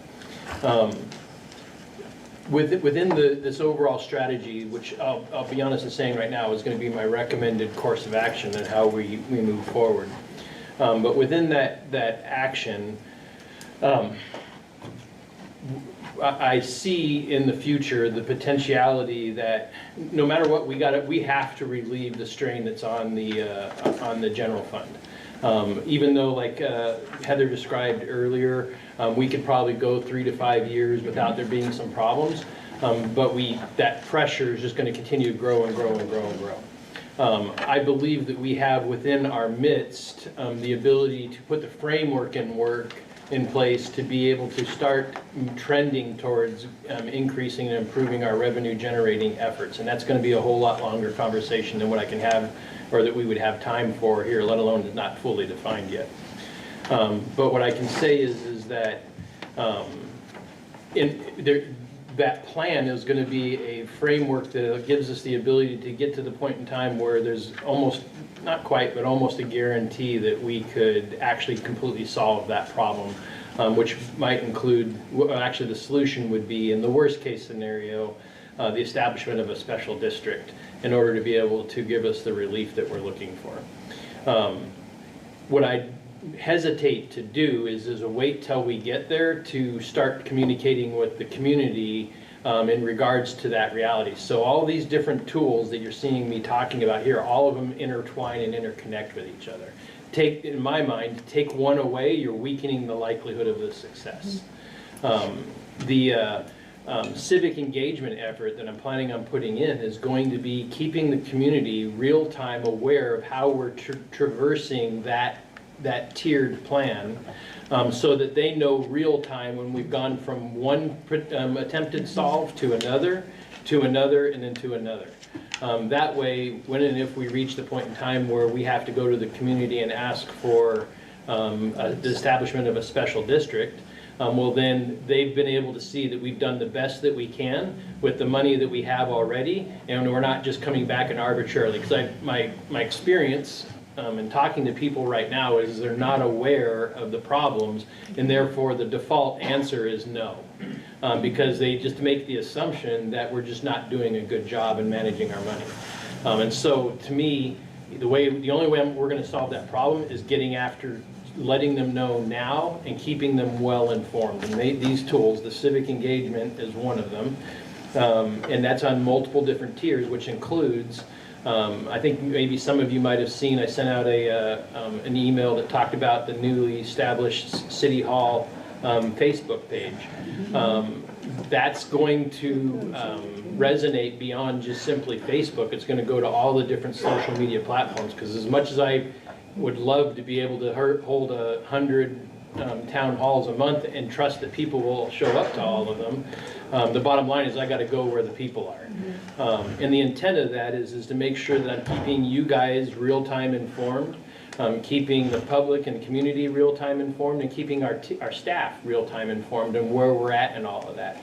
That way everybody can know with great confidence. So I can tell you that the civic engagement and funds that I'm wanting there is meant to help fund helping me to be able to do all of those things that I just described. And that isn't cheap. That would also at some point in time grow into our economic development plan on how we're utilizing those same tools to help us attract more people to come here. Better than what we're currently getting from the chamber, better than what we're currently getting from any other local entity that's meant to try and attract somebody, while at the same time we're dealing with all those other problems that you guys talked about that are factors that are preventing people from wanting to come here. But what I can say is if we don't have a deliberate, strategic plan that's actionable, realistically actionable, and resourced the way that it needs to be, well then we can't expect to get any kind of a different result. And then the only option that I would see that we would have based off of that would be to start cutting services. And so I think our community, my assessment, deserves, I have to be careful how I say this because I don't want anybody to feel insulted. When it comes right down to it, I think the community, we have a great community, an amazing community. I think our team is providing amazing services considering the resourcing constraints that they have. There's an argument, and I think that story isn't being told enough. There's an argument that our services are amazing despite our resource constraints, and we need to tell that story. Simultaneously, I think our community needs better than they're getting. And the only way we're going to do that is to increase our revenue. And there's a multitude of different ways to do that. But what I believe is within our current framework, we have the ability to potentially solve the problem with what we have already. And that's all because of the work that was done before I ever got here. But fortunately, I've inherited something that's created an opportunity for us to be able to do that. And everything you see remaining on this list is all the beginnings of trying to put that framework into place. And when you get, if you guys approve on the other side of this, that strategic plan development, what you're going to see behind that is a very visionary and aspirational economic development plan that will be modernized and ready for our current situation. And I'm going to propose that we resource that plan to actually do it. I've used this example a couple of different times. I apologize. I feel like I'm like way ahead in the presentation, but this is to me what justifies what I'm asking for here. In economic development and urban renewal, 75% of that position is paid for. Timothy's position, as you know, is paid for by urban renewal dollars. 25% of it is paid by out of the general fund. I would argue when you actually, at the time those plans were built, they were built wonderfully with the right intent. And in the near future, Timothy's going to have a work session with you. It's going to show you just actually, and it's amazing how much value we've gained in the urban renewal. It's actually really impressive what's come from that. It's going to answer a lot of the questions that you guys have had before. But that being said, what we've done in urban renewal with the funds being the way that they have, and what we've done in economic development with the resources that we've given to it, it blows me away how great we've done. Like as a community, we've done an amazing job. And that was with an under-resourced position. So I can't imagine what we would have been able to do if we had resourced it to meet the plan that was written. So the intent is for us, this is the beginning of that, but the intent is for us to build the plan, and we either build the plan with the idea that we're only going to resource it with one position, or we build the plan and then resource it with the positions that we need in order to accomplish the goal that we want to accomplish, which is more revenue for the city, right? And so if you approve on the other side, I've held back from going too aggressively into developing that plan yet, because that's going to take time, energy, and effort in order to give that. But if we're not already there and in support of that, well, then I don't want to put time and energy on the staff's part or on my part if we already are leaning towards not wanting to do that. But the intent behind what we're going to do, and this is the early framework for that, the intent what we're going to do is do the best that we can to solve the problems with the money we have already, which includes using money that we've traditionally just stored away and said, hey, let's just, and we've done a brilliant job, like Heather was saying. Like, it's amazing how much money has been able to be put away. But I'd say it's raining, and it's time to tap into some of that fund to put the framework in place to be able to make sure keep the status quo of what we have right now, put the framework in place. This is the early stage of that. And then give me the chance to show you that it's working and lead us towards the place where, in a worst case scenario, the community feels confident that a special district is necessary. But the goal will be to never get there. Makes sense. So what I can tell you is that was a really long explanation to explain why these things are things that I'm asking for. The clear point strategy that you see at the bottom, that you guys have heard me talk about dashboards. We are actively working to build our dashboards out, and that's that thing that I talked about in my original that last interview that I did, where we're where we'll have the ability to communicate with you and with the community and letting them know how we're performing in accordance with the resources we receive and what community expectation of that's going to look like. When that's done, it's going to change the world in the way that we can communicate amongst each other, let alone with the community, and it'll give us the best opportunity to be able to help us traverse those different stages that I was talking about before in a way that gives the community confidence that we're doing the best that we can for them. Sorry, I can speak to one, but I can tell you everything that's on the list, it plays into everything I just said. I didn't see anything from Public Works. Most of these are like effect on the general fund, so none of my That's right. projects and my asks Okay. affect the general fund. Okay, So that's I right. did not participate. Okay. But I'm glad you brought that up, though. One of the conversations that we had, and we kind of alluded to it earlier, was the whole ARPA fund thing running out. The question is, do we want to keep the standard? And if we want to keep the standard, then we definitely are going to have to tap into one of two things: pursue the gas tax, which I got to say, like, there's a part of me that's not interested in that because I want to show the community that we're doing the best we can with what we have before we start going to them and asking them for money. However, I also think that community needs their streets fixed. And so if we don't, my thought process would be for us to flood some of that money that we have into their program, to help them keep up some of that energy, to give us time to get some of these other things into place before we start going back to them and asking for them to pay some funds. Again, giving us the opportunity to show them we're doing the best we can with what we have before we ask them to start paying more taxes. I think the ARPA funds are a great way to show that. I don't think we need to pull from general fund. You can say, with this additional funding that we had with the ARPA funds, this is what we delivered on, and it made lots of people happy. So if you want us to continue, then this is how we get there. Oh, I'm with you there, but then the question is, how do we, like, right now, we're almost out of that money now, right, Heather? Correct. So in the very near future, it's going to go back to the way it was. But we have some real data and, you know, to show what we can do. Oh, 100% agree. Yeah, but the question is do we want to let that lag for a while before we get there, or do we want to keep it going? And that's the question I'm posing for you guys. Right, we want to keep it going. Our desire would be... We have so many things that need financial attention. I think that's part of this discussion is where we put that. 100% agree. Yeah, I think, you know, part of this priority for aging infrastructure, I mean, when I read that, streets was top of mind. I think the last time that we floated the concept of the gas tax to the community, I think it was very, very poorly communicated. I think we would all agree that we did not appropriately explain that.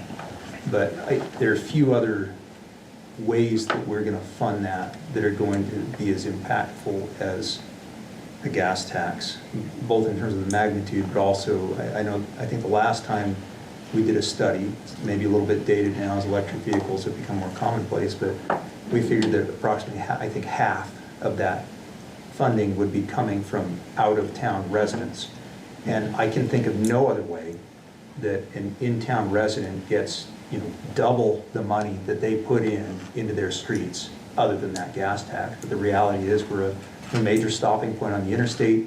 We feed a lot of the, you know, the bedroom communities around us, you know, come and gas up here, and they drive our streets, and that helps to pave our streets. So I think, you know, I for one, I don't know that I'm comfortable with saying, hey, we're going to pull a bunch of funds out of the general fund and use that to backfill streets for a temporary bit. We need to, right now, I think, act. In fact, we do. I think we wanted to last time until the state came out and started talking their transportation taxes, and we realized that was dead in the water. But you know, I mean, I think that's anyway. That's just my 2 cents on that. I don't know how the other council members feel, but I think it's be more of a better for a work session on a gas tax. Right. Yeah, I Because do right too. now, we are not one of the lowest places to get fuel. All you're gonna do is hurt Big time. Because people are gonna keep going versus stopping here if we do put a gas tax. And keeping going. But I think is that an would hour be down the more- interstate. Yeah, I don't think they Right. pay. I would think that better for works. A full work session for us to discuss, yeah, versus I agree. this. We should. Yep, yeah. We do And have that was what lots of- that was the guidance I wanted to get was, hey, let's table it for further conversation and exploration. I do know we are hitting up against a close timeline of when we will have to make a decision on it, so we'll have to get that on the calendar here fairly soon. Yeah. But I think a lot of it depends on too what happens with the state transportation tax. Yeah, it might be smarter for us to get ours done before they do theirs. Well, that's known currently. Yeah. Yeah.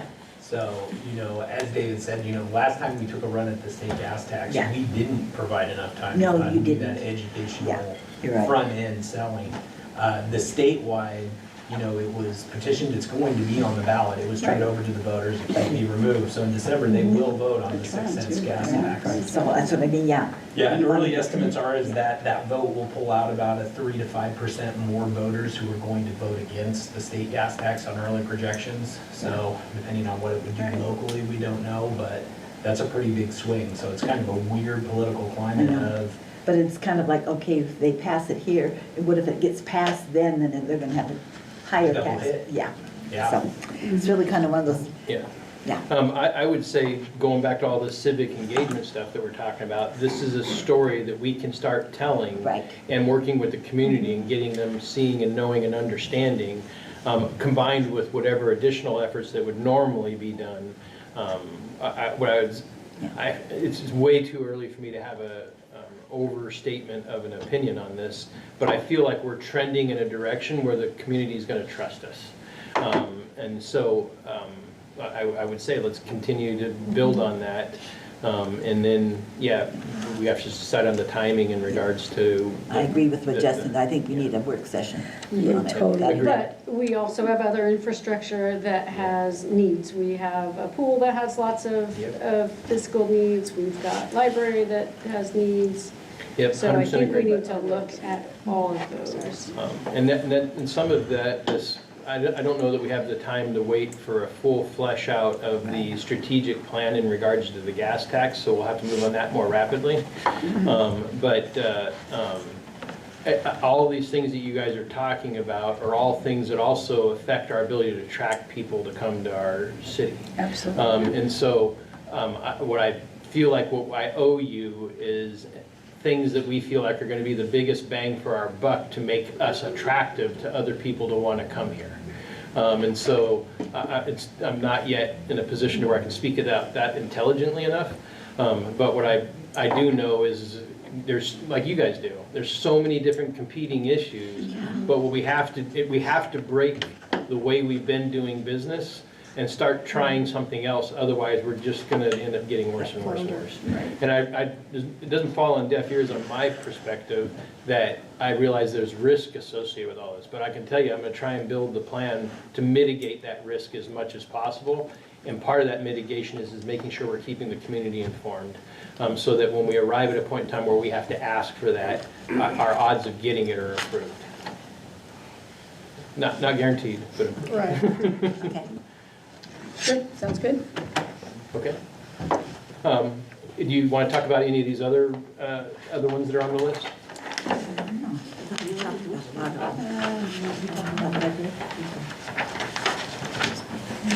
Any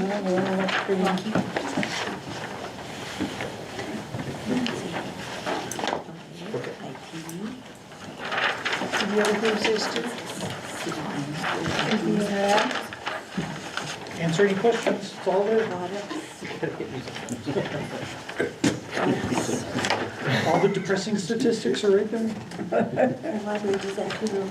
I will say, John, I think, this is usually the staging ground for work sessions that get planned throughout the year, and so I hope we're, maybe taking some notes. I, for one, think, if we're gonna have a work session on a gas tax, that needs to come earlier in the year, so that if we do decide that that's something that we want to potentially explore putting on a ballot, that there's time. Because those things take a lot of time to, educate and move. I will If you give me a couple of days, I'll come back to you with a proposed sooner rather than later time for work session. Not that I'm trying to I think some people maybe wanted to and some didn't, but I know we have a work session that's currently planned for the 8th. Is it the 8th of February? Yes, I Yes, I think so, yeah. That we No, could, that's like a Sunday. potentially we could, It's the 9th, oh, it's 9th? Monday the Okay. 9th. So then Yeah. there's a potential we could bump what we have planned for that night and do this instead, but I don't know how, we'll have to talk and make sure that I'm informed well enough to be able to make sure it's value added for you. Yeah, I mean, I'm just thinking, not June, Yeah. or later, that's not useful. Yeah. Yeah. Agreed, okay. I'll come back to you guys with some recommendations when we have our next city council meeting. Okay. All right, moving on to our continued unconstrained. Sorry. Number 6.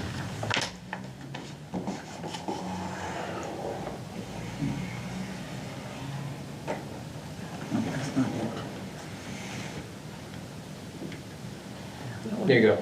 Cost of doing service. So before we talk about budgets, trade-offs, or priorities, we need to be clear about something foundational. This slide is not about what we want to do. It's about what it actually costs to deliver the services the community already expects safely, legally, and at today's standards. This is not the future expansion. This is not a future expansion conversation. This is the cost of holding the line. Some depth to add to that is today's standards equals yesterday's standards. Expectations rise even when services don't expand. Compliance can be an issue. Training can be an issue. Technology can be an issue. Safety, documentation, and redundancy and coverage. So I ask you guys, if you have some conversation on this, what has changed in the last 10 to 15 years that increased the cost of delivering the same service? I can repeat the question if you guys want. Increase in Everything. price. Everything. Yeah, exactly. Price, to employee anymore, you have all the benefits that go with that, cost of living,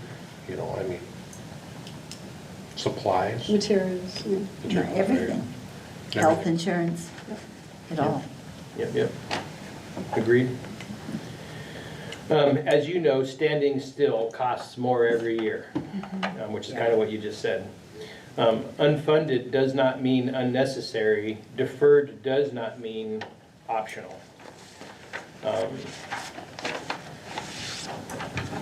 If I was to ask you what your definition of deferred, absorbed, or unfunded is, could you give me your definition of deferred? Put it in the locker for tomorrow, kick it down the road. Kicking that can. What about absorbed? Just take it in. Yeah, eat it. Fund it somehow. I would propose that it would mean work staff are covering by stretching, multitasking, or going without. Okay, Yeah, that. yeah, okay. Taking it on, yep. And then unfunded, It doesn't happen. It's not gonna happen. real requirements with no ongoing funding source. That's like the state coming down and saying, you will do this, but we're not giving you any money to do it. Right. I'm not trying to be alarming when I ask you these next questions or say these next things, but these are things I think you already know, and I want to make sure that we talk about it, though. These are not decisions to not do work. They are decisions to accept risk. And so anything that we're not doing, obviously there's risk. When we're not doing streets, there's risk. When we're not, well, there's a whole lot of things that find that. Unfunded items represent deferred risk, not deferred desire. Another question for you. If this stays unfunded for five more years, what breaks first? People, systems, or assets? All of it would. No, which one do you think breaks first? Oh, Service. Service? What do you mean by that? Well, they're not gonna do what we want them to do, and they can't. if you Them don't being change our anything. employees? Yeah, our employees, yes. Yeah, okay. And our services that they offer. They can't do it all if they don't have the funding. Yeah. What effect does that have on our people? Well, they don't get the services that we say we'd like them to have, Yep. Or they expect. us to have, Yeah. to keep a safe community. I mean, we have a great community here, I agree, and we have wonderful people. We have a great staff. But they can't perform miracles. Yeah. But I will say that they get beat up a lot about what Yeah, they're oh, not yeah. doing. And that is tiresome. And at least Detrimental to runs morale. the risk that we'll end up having employees that just check their time card. And aren't necessarily going above and beyond anymore. I'm not saying that that's what we have now. What I'm saying is it's not unreasonable for it to breed that. But it's a perception that they have. Yeah, because no matter what, they're gonna get yelled at. That's right. Yeah. How sad. Agreed.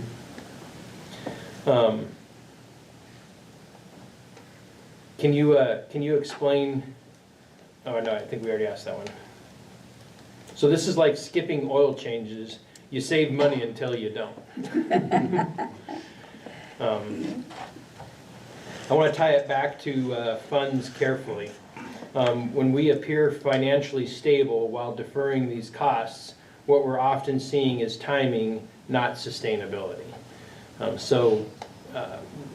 In any one of these topics that we might be talking on, the new list or the way we've done business in the past, one way or another, we've got to do something different now, right? At least I would argue that we need to. Now that we've surfaced the unconstrained cost, the real work begins deciding how to responsibly close the gap, as I think you guys are already working towards. So, I'm sorry, I'm going to go to the next slide unless you have any questions on this. So, if nothing changes, I would ask you to talk to me about what happens if nothing changes.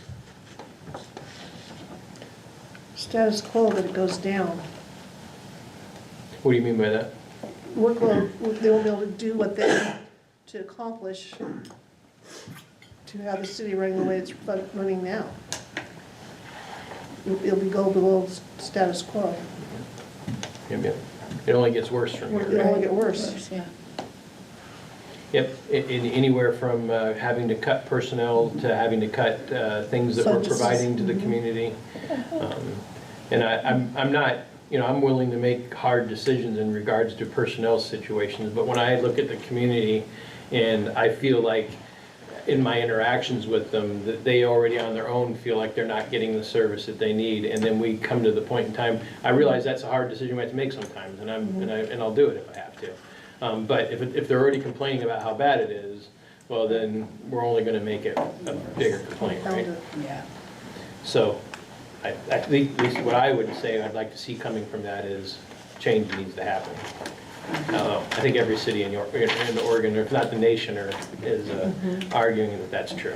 Anybody have anything more they want to add to that, or?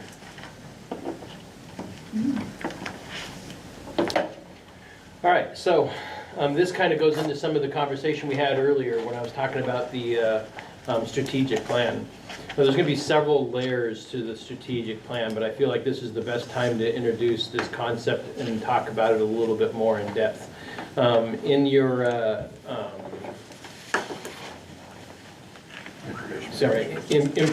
information paper and the handouts I gave you is a little bit more of an expanded version of that. I'm willing to talk about it as in-depth as you would like right now, but I'll try and be short in saying, give me But it's break time. Yeah. Oh, it is break time, isn't it? Do you guys want to take a break? No. I'd rather just keep going myself, but I can't speak for everybody else. I think just a quick 5-minute, everybody can stand up and move Okay. around. That way, progressing.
Gotta stretch their legs a little.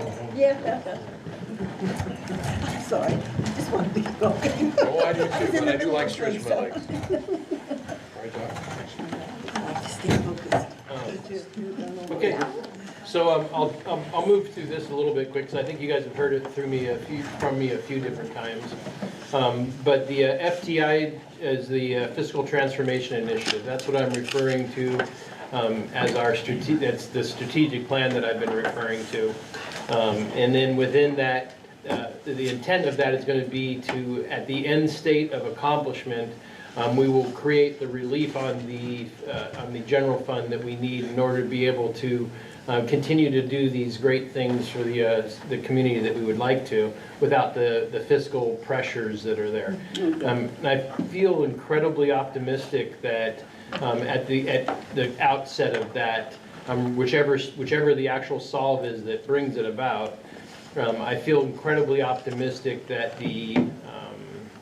that we will be able to set conditions in a way that makes it so that we'll be like 15 to 20 years from now, before anybody's talking about we got to try and solve a problem again. But it's just a matter of us being able to put the work in now in order to make that possible, barring there being, crazy economic situations occurring in the nation or the state that changes that.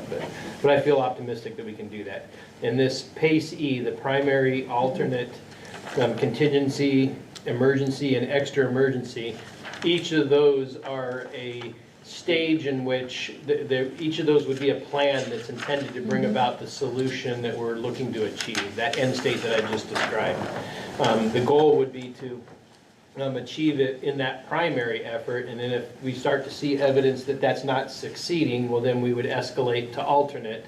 If that's not succeeding, there'd be triggers, and we'd be able to communicate all those triggers with the community real time within each of these stages. And when we hit those triggers, they know that we've now gone from alternate to contingency, and they also know that the extra emergent is that point in time where we're looking to establish that special district. Right. So all of this is intended to be a way for us to communicate plainly with the community, give them real-time knowledge of where we're at in regards to that plan, and the desire or intent would be for us to be able to achieve that full general fund relief by no later than 5, I'll say worst case scenario, 6 years.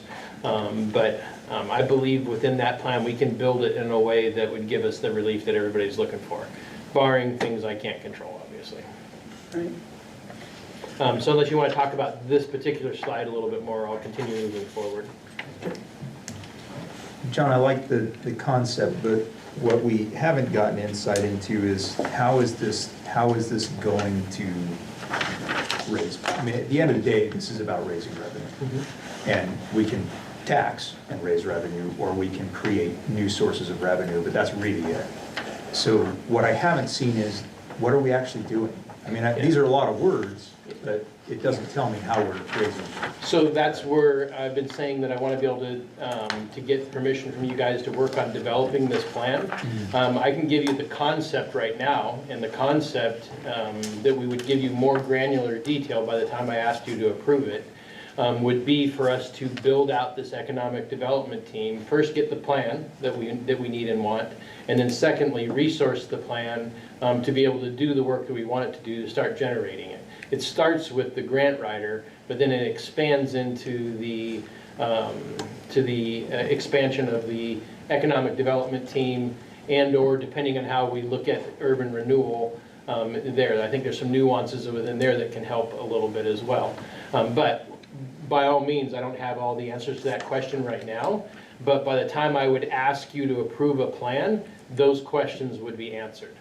And we'd have the ability to make sure that whatever budget we approve for the next fiscal year, we have the ability to audibly change course of direction quickly. If you're feeling like that strategy is not right, then the next option we'd have in there is for us to go to what a fully balanced budget would look like right now. And that would give us, when I say balance, without having to tap into savings at all. And so my desire is to be able to show you the roadmap and give you confidence that we would actually be able to have a realistic and actionable plan. But to be able to have given it to you in the time that I've been here already hasn't been able to been achieved as of yet. But I do feel confident that by April or May, I'll be able to tell you with confidence what that would look like and what that exact roadmap would be. And then you'd be able to say like, no, we're not seeing it, or like, hey, I've got confidence, or tweak this. But I feel very confident with the expertise that we have on this team right now that we can get there. So our time frame is April or May to get eyes on what this Yes. plan entails. Because again, I mean, I look at this and I think the only word here that says to me revenue is economic development. You know, cost savings, I just think we've had eyes, every pair of eyes in this room has been on the budget, on how do we save money, how do we pinch pennies, how do we do this. I'm concerned that that's not going to be a viable source of any meaningful cost savings, because I think we've squeezed the juice out of that orange again and again and again. And so, you know, I mean, I just want to be clear of what we're looking at, because I think, you know, if this is an economic development plan, I mean, again, I want to see that this is going to get us somewhere. Yep. And instead of just Sounding good. Right. Okay. Yeah, 100% agree with you. To me, it goes back to what I was saying before in regards to what was previously historically approved for economic development. Great things came from what was planned, but I would argue it wasn't resourced adequately. Okay. And so what I want, even if we came back with the same plan, which we wouldn't, but even if we came back with the same plan, we would resource it differently than it was before, thereby giving us the opportunity to generate more revenue. Okay.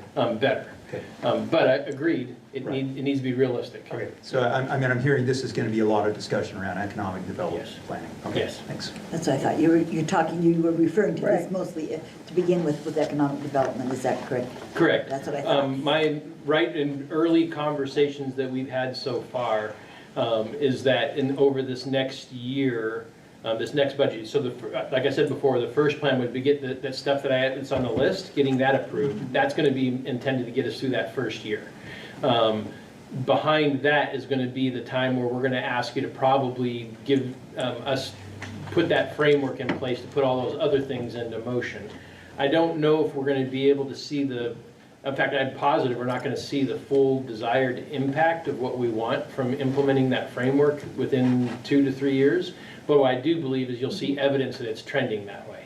And then from there will give us confidence of whether or not we need to stay the course, or we need to call the audible and start working with the community to implement that special district or new levy. Okay. I understand. But I agreed, it's going to take a little bit of time for us to be able to make it all happen. But Timothy said he's got it. He'll carry it all on his back for us.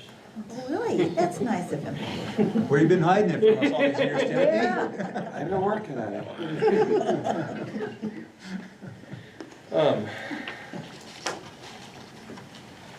Let's see.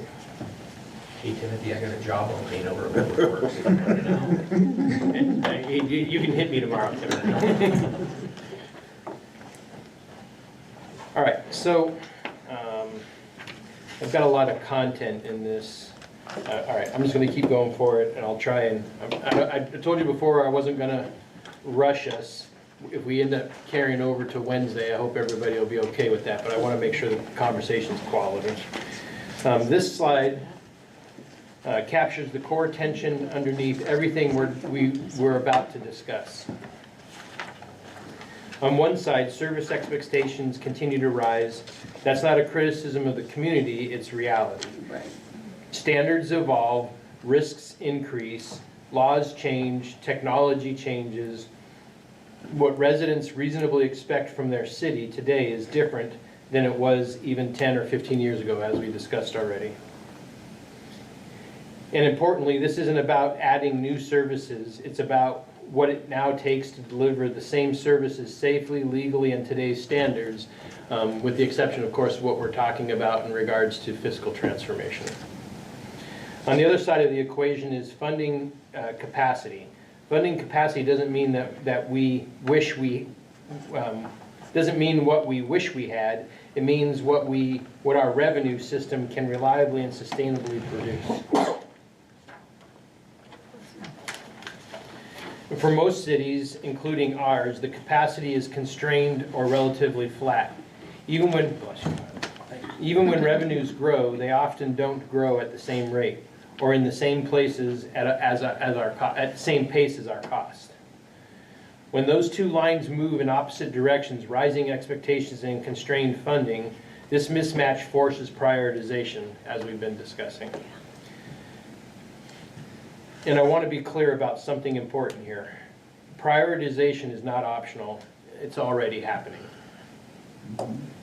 The only question is whether prioritization happens intentionally through leadership and strategy, or by default through crisis, deferred maintenance, staff burnout, and reactive decisions. That's why this gap is the core challenge. Expectations rise while funding remains constrained. The purpose of this conversation and this retreat is not to eliminate that gap overnight. It's to acknowledge it honestly and decide how we manage it responsibly, which I think goes back to what we were talking about in the last slide. At least that's what I'm proposing as the solution. Option A would be towards strategy. Once we understand this tension, the work shifts from explaining the problem to choosing our response. Option B, toward decision points. Everything that follows, trade-offs, phasing, investments, flows from this reality. And option C, toward shared ownership. This isn't a staff problem or a council problem, it's a governance problem, and that means we solve it together.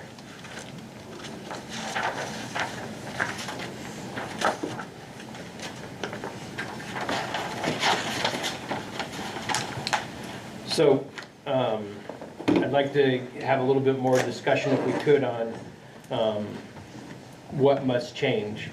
And so from your guys' minds, what, I can simplify it and say, do you feel like what I've been sharing with you is a truth that deserves more conversation?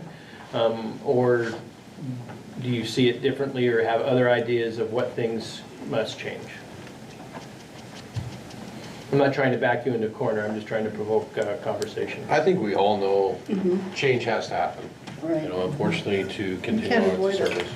What's that? You cannot avoid change. No, we It's gonna can't. happen. And so with that, you know, I mean, how do we adjust to keep up with the changes to ensure that we are giving the citizens what they deserve? Is that right? I will say, John, I like having the broad overview that makes it look a little bit more strategic, purposeful, proactive. But I, you know, at the end of the day, it's going to be about the meetup. And again, how do we generate revenue? And that remains, to me, the overarching question. That's where the rubber meets the road, because none of this happens if we cannot generate new revenue. That's either going to happen through economic growth, through attracting new businesses, new residents, or it's going to happen through taxing existing residents. We all know which one of those we prefer.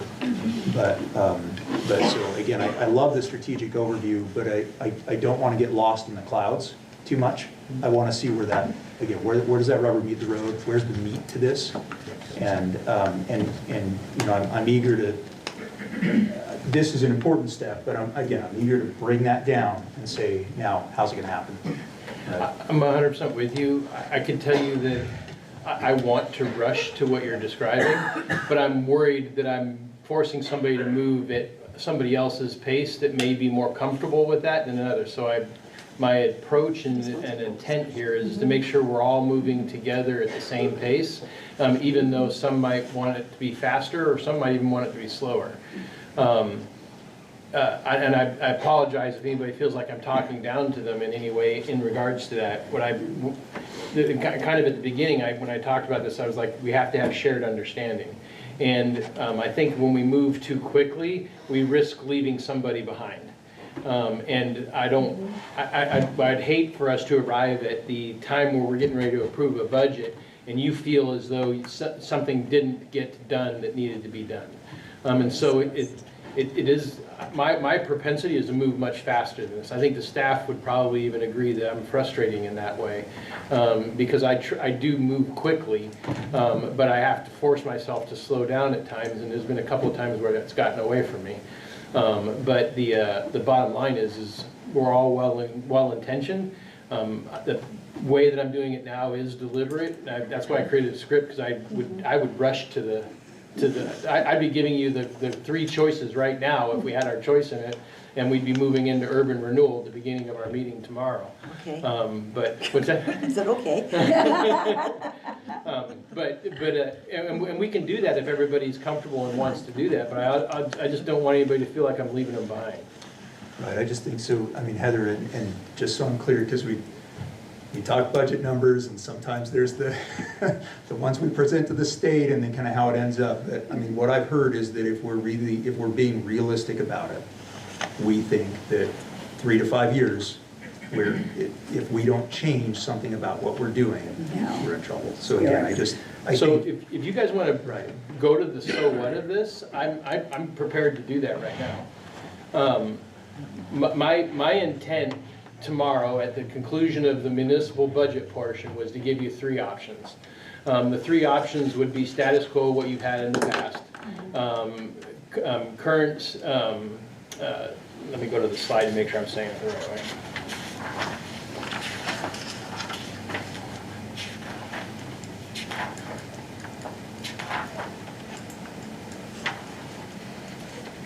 Okay, so honestly, we could, like, if you guys feel comfortable with my recommendation is here, then we honestly could conclude and go into urban renewal tomorrow. I don't think we should skip over anything, but. So then you tell me where you want me to go right now. I think you just continue on, don't be skipping Thanks. over. Okay, That way everybody's on the same track. okay.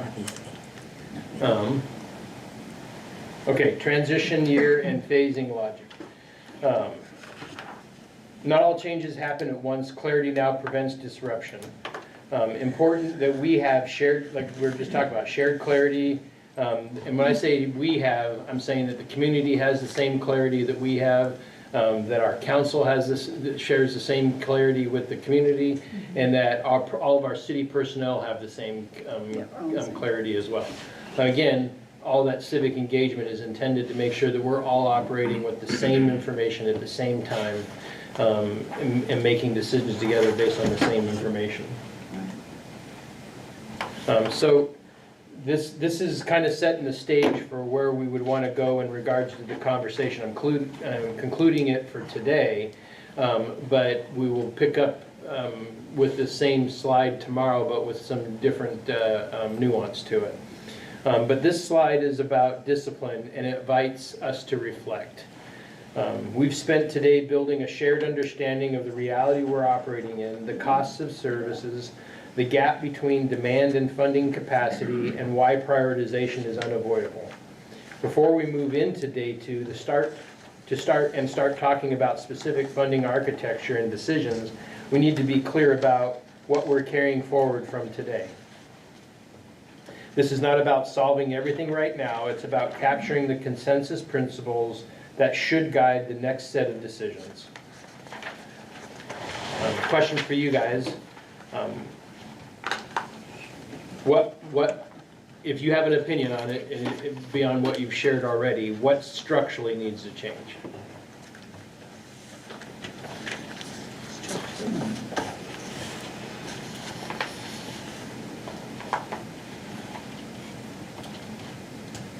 Any thoughts? I think we need to look at the workload placed on city employees, especially the directors. That invites some sort of structural analysis to say, do we have this divided appropriately? If we have the work divided appropriately? Distributed? Yeah. Yeah.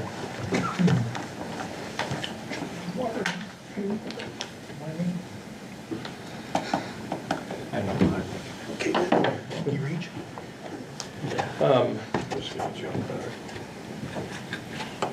I'll ask a different question. what cannot remain in the general fund?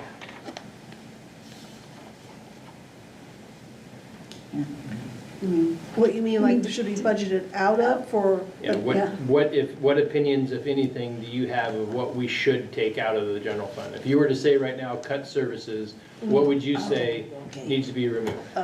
Nothing. I'm sorry, that's my feeling. Nothing. I don't want to take anything out. Right. Okay.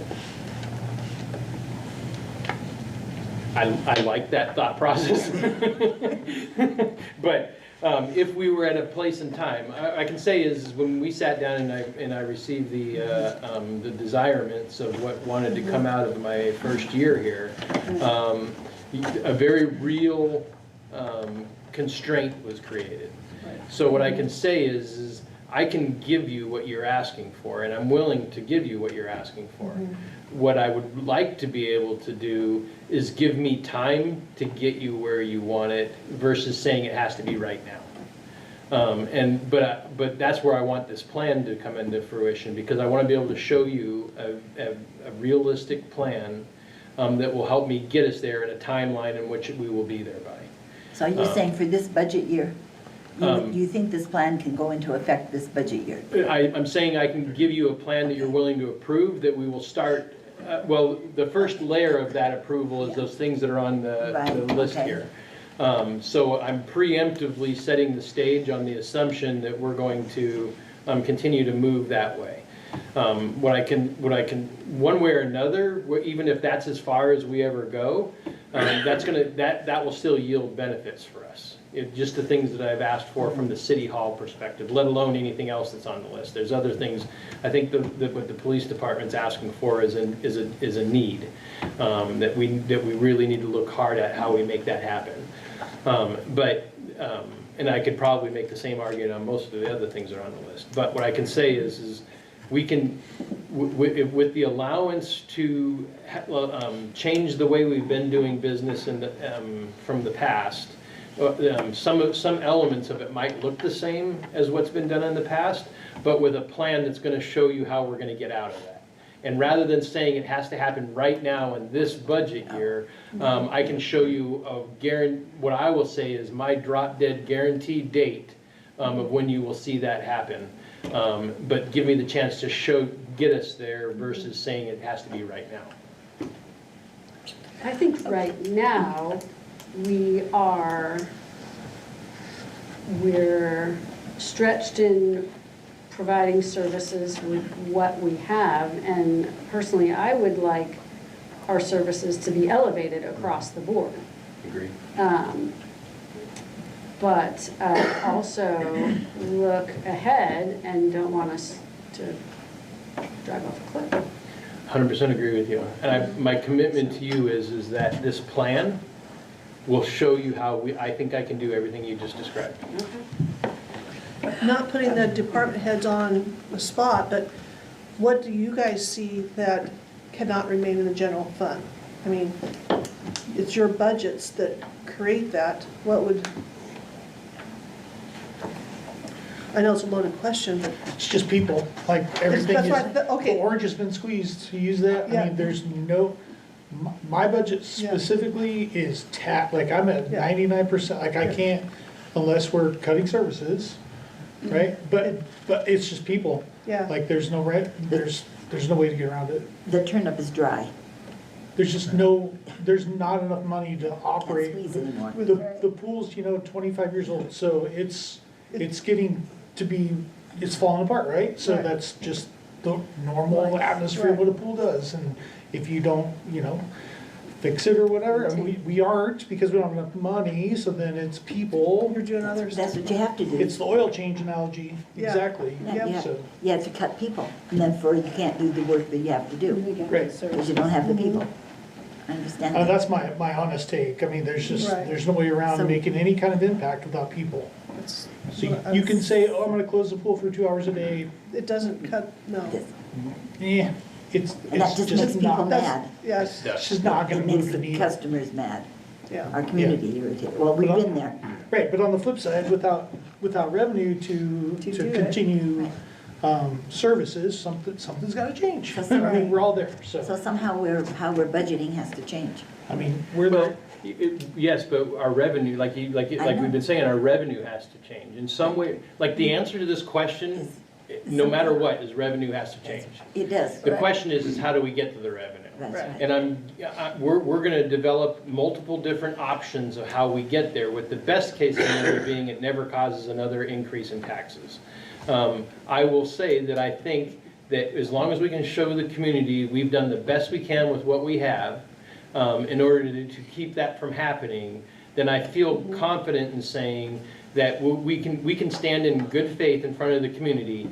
You have to improve this either levy or this special district, or this is what's gonna go away. Right. And I think you guys have already run into the past. Every time you've ever said, we're gonna cut something, you end up with people showing up in force and in making it a very difficult decision to make, even though people want to make the hard right decision. But what I think part of the reason is, going back to the civic engagement, that when the public arrives at a point in time where they have to make a decision and they aren't informed on the decision, then their automatic response is going to be no. And so I'm not saying that we're guaranteed we're going to get a yes, but I can tell you that Kyle and I went up and had a long conversation with a group of people on one of the streets up here. They called us up and said, hey, actually one of them wanted to talk to me. I'm like, hey, if you got some neighbors, bring them out. Let's have a conversation. And we're talking about all the things that are wrong in their street. And we went from upset people that were mad about what they weren't getting to people who are saying, hey, what can we do to help solve the problem? Right. What can we contribute fiscally to help solve the problem? That is the result of civic engagement.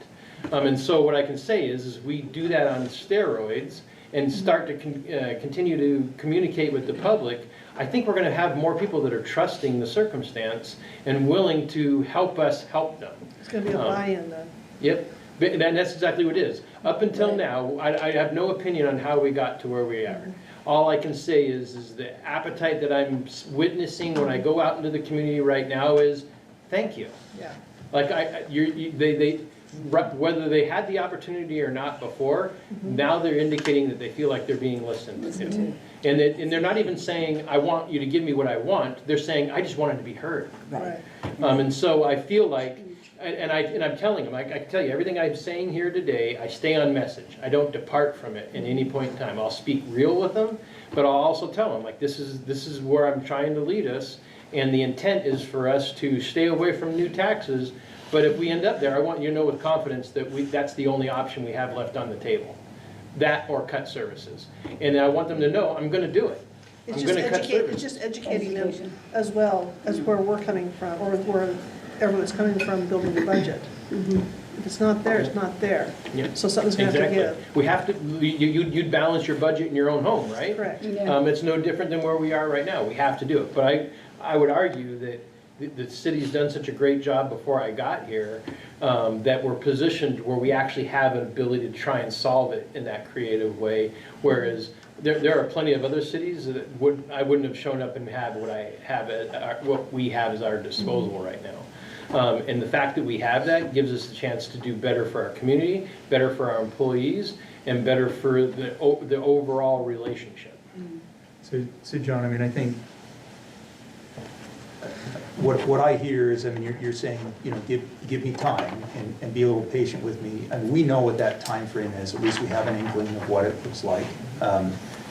And we have, because of good decisions made in the past and a little bit of luck, you know, we have a little bit of a piggy bank that the city can work from. And I think, you know, if you show me something that the city can invest in, that we think is going to bring the return that we want in the time frame that allows us to keep providing the services that we have, with the hope to grow those in the future, I'm all on board.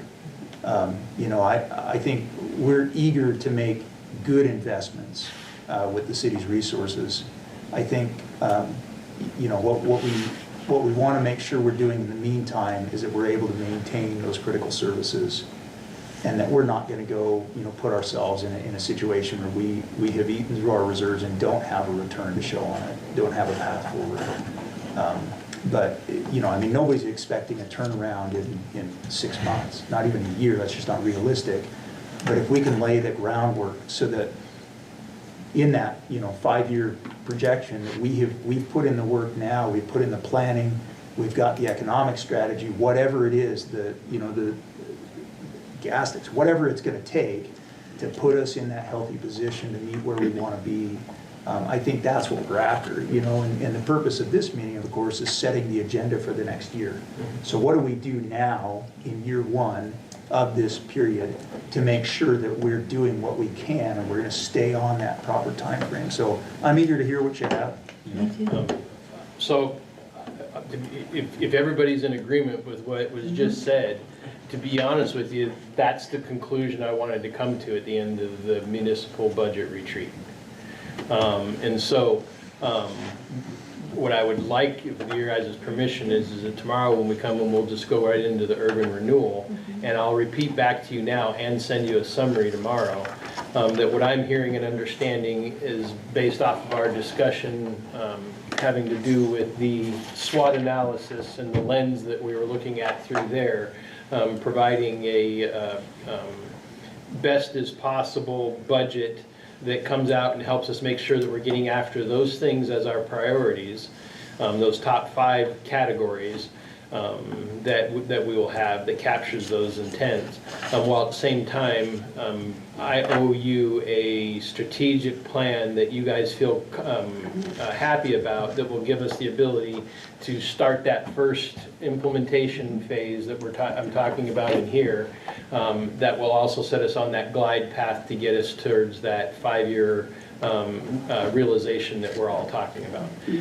But I want to add to that, though, I don't want you to feel like I'm looking to drag it out to 5 years. Right. Like I will do everything I can to make it, or we will do everything we can to make it happen as soon as possible. But what I can say is these tools are what are going to help us get there or not get there, at least as I'm seeing the world right now. So if everybody's okay with that, I'll provide that summary tomorrow. And when we come back in tomorrow, we'll start off with urban renewal, and that would actually mean that you'll probably be out of here by no later than 8 o'clock tomorrow. Okay, sounds good. Under promise, come on now.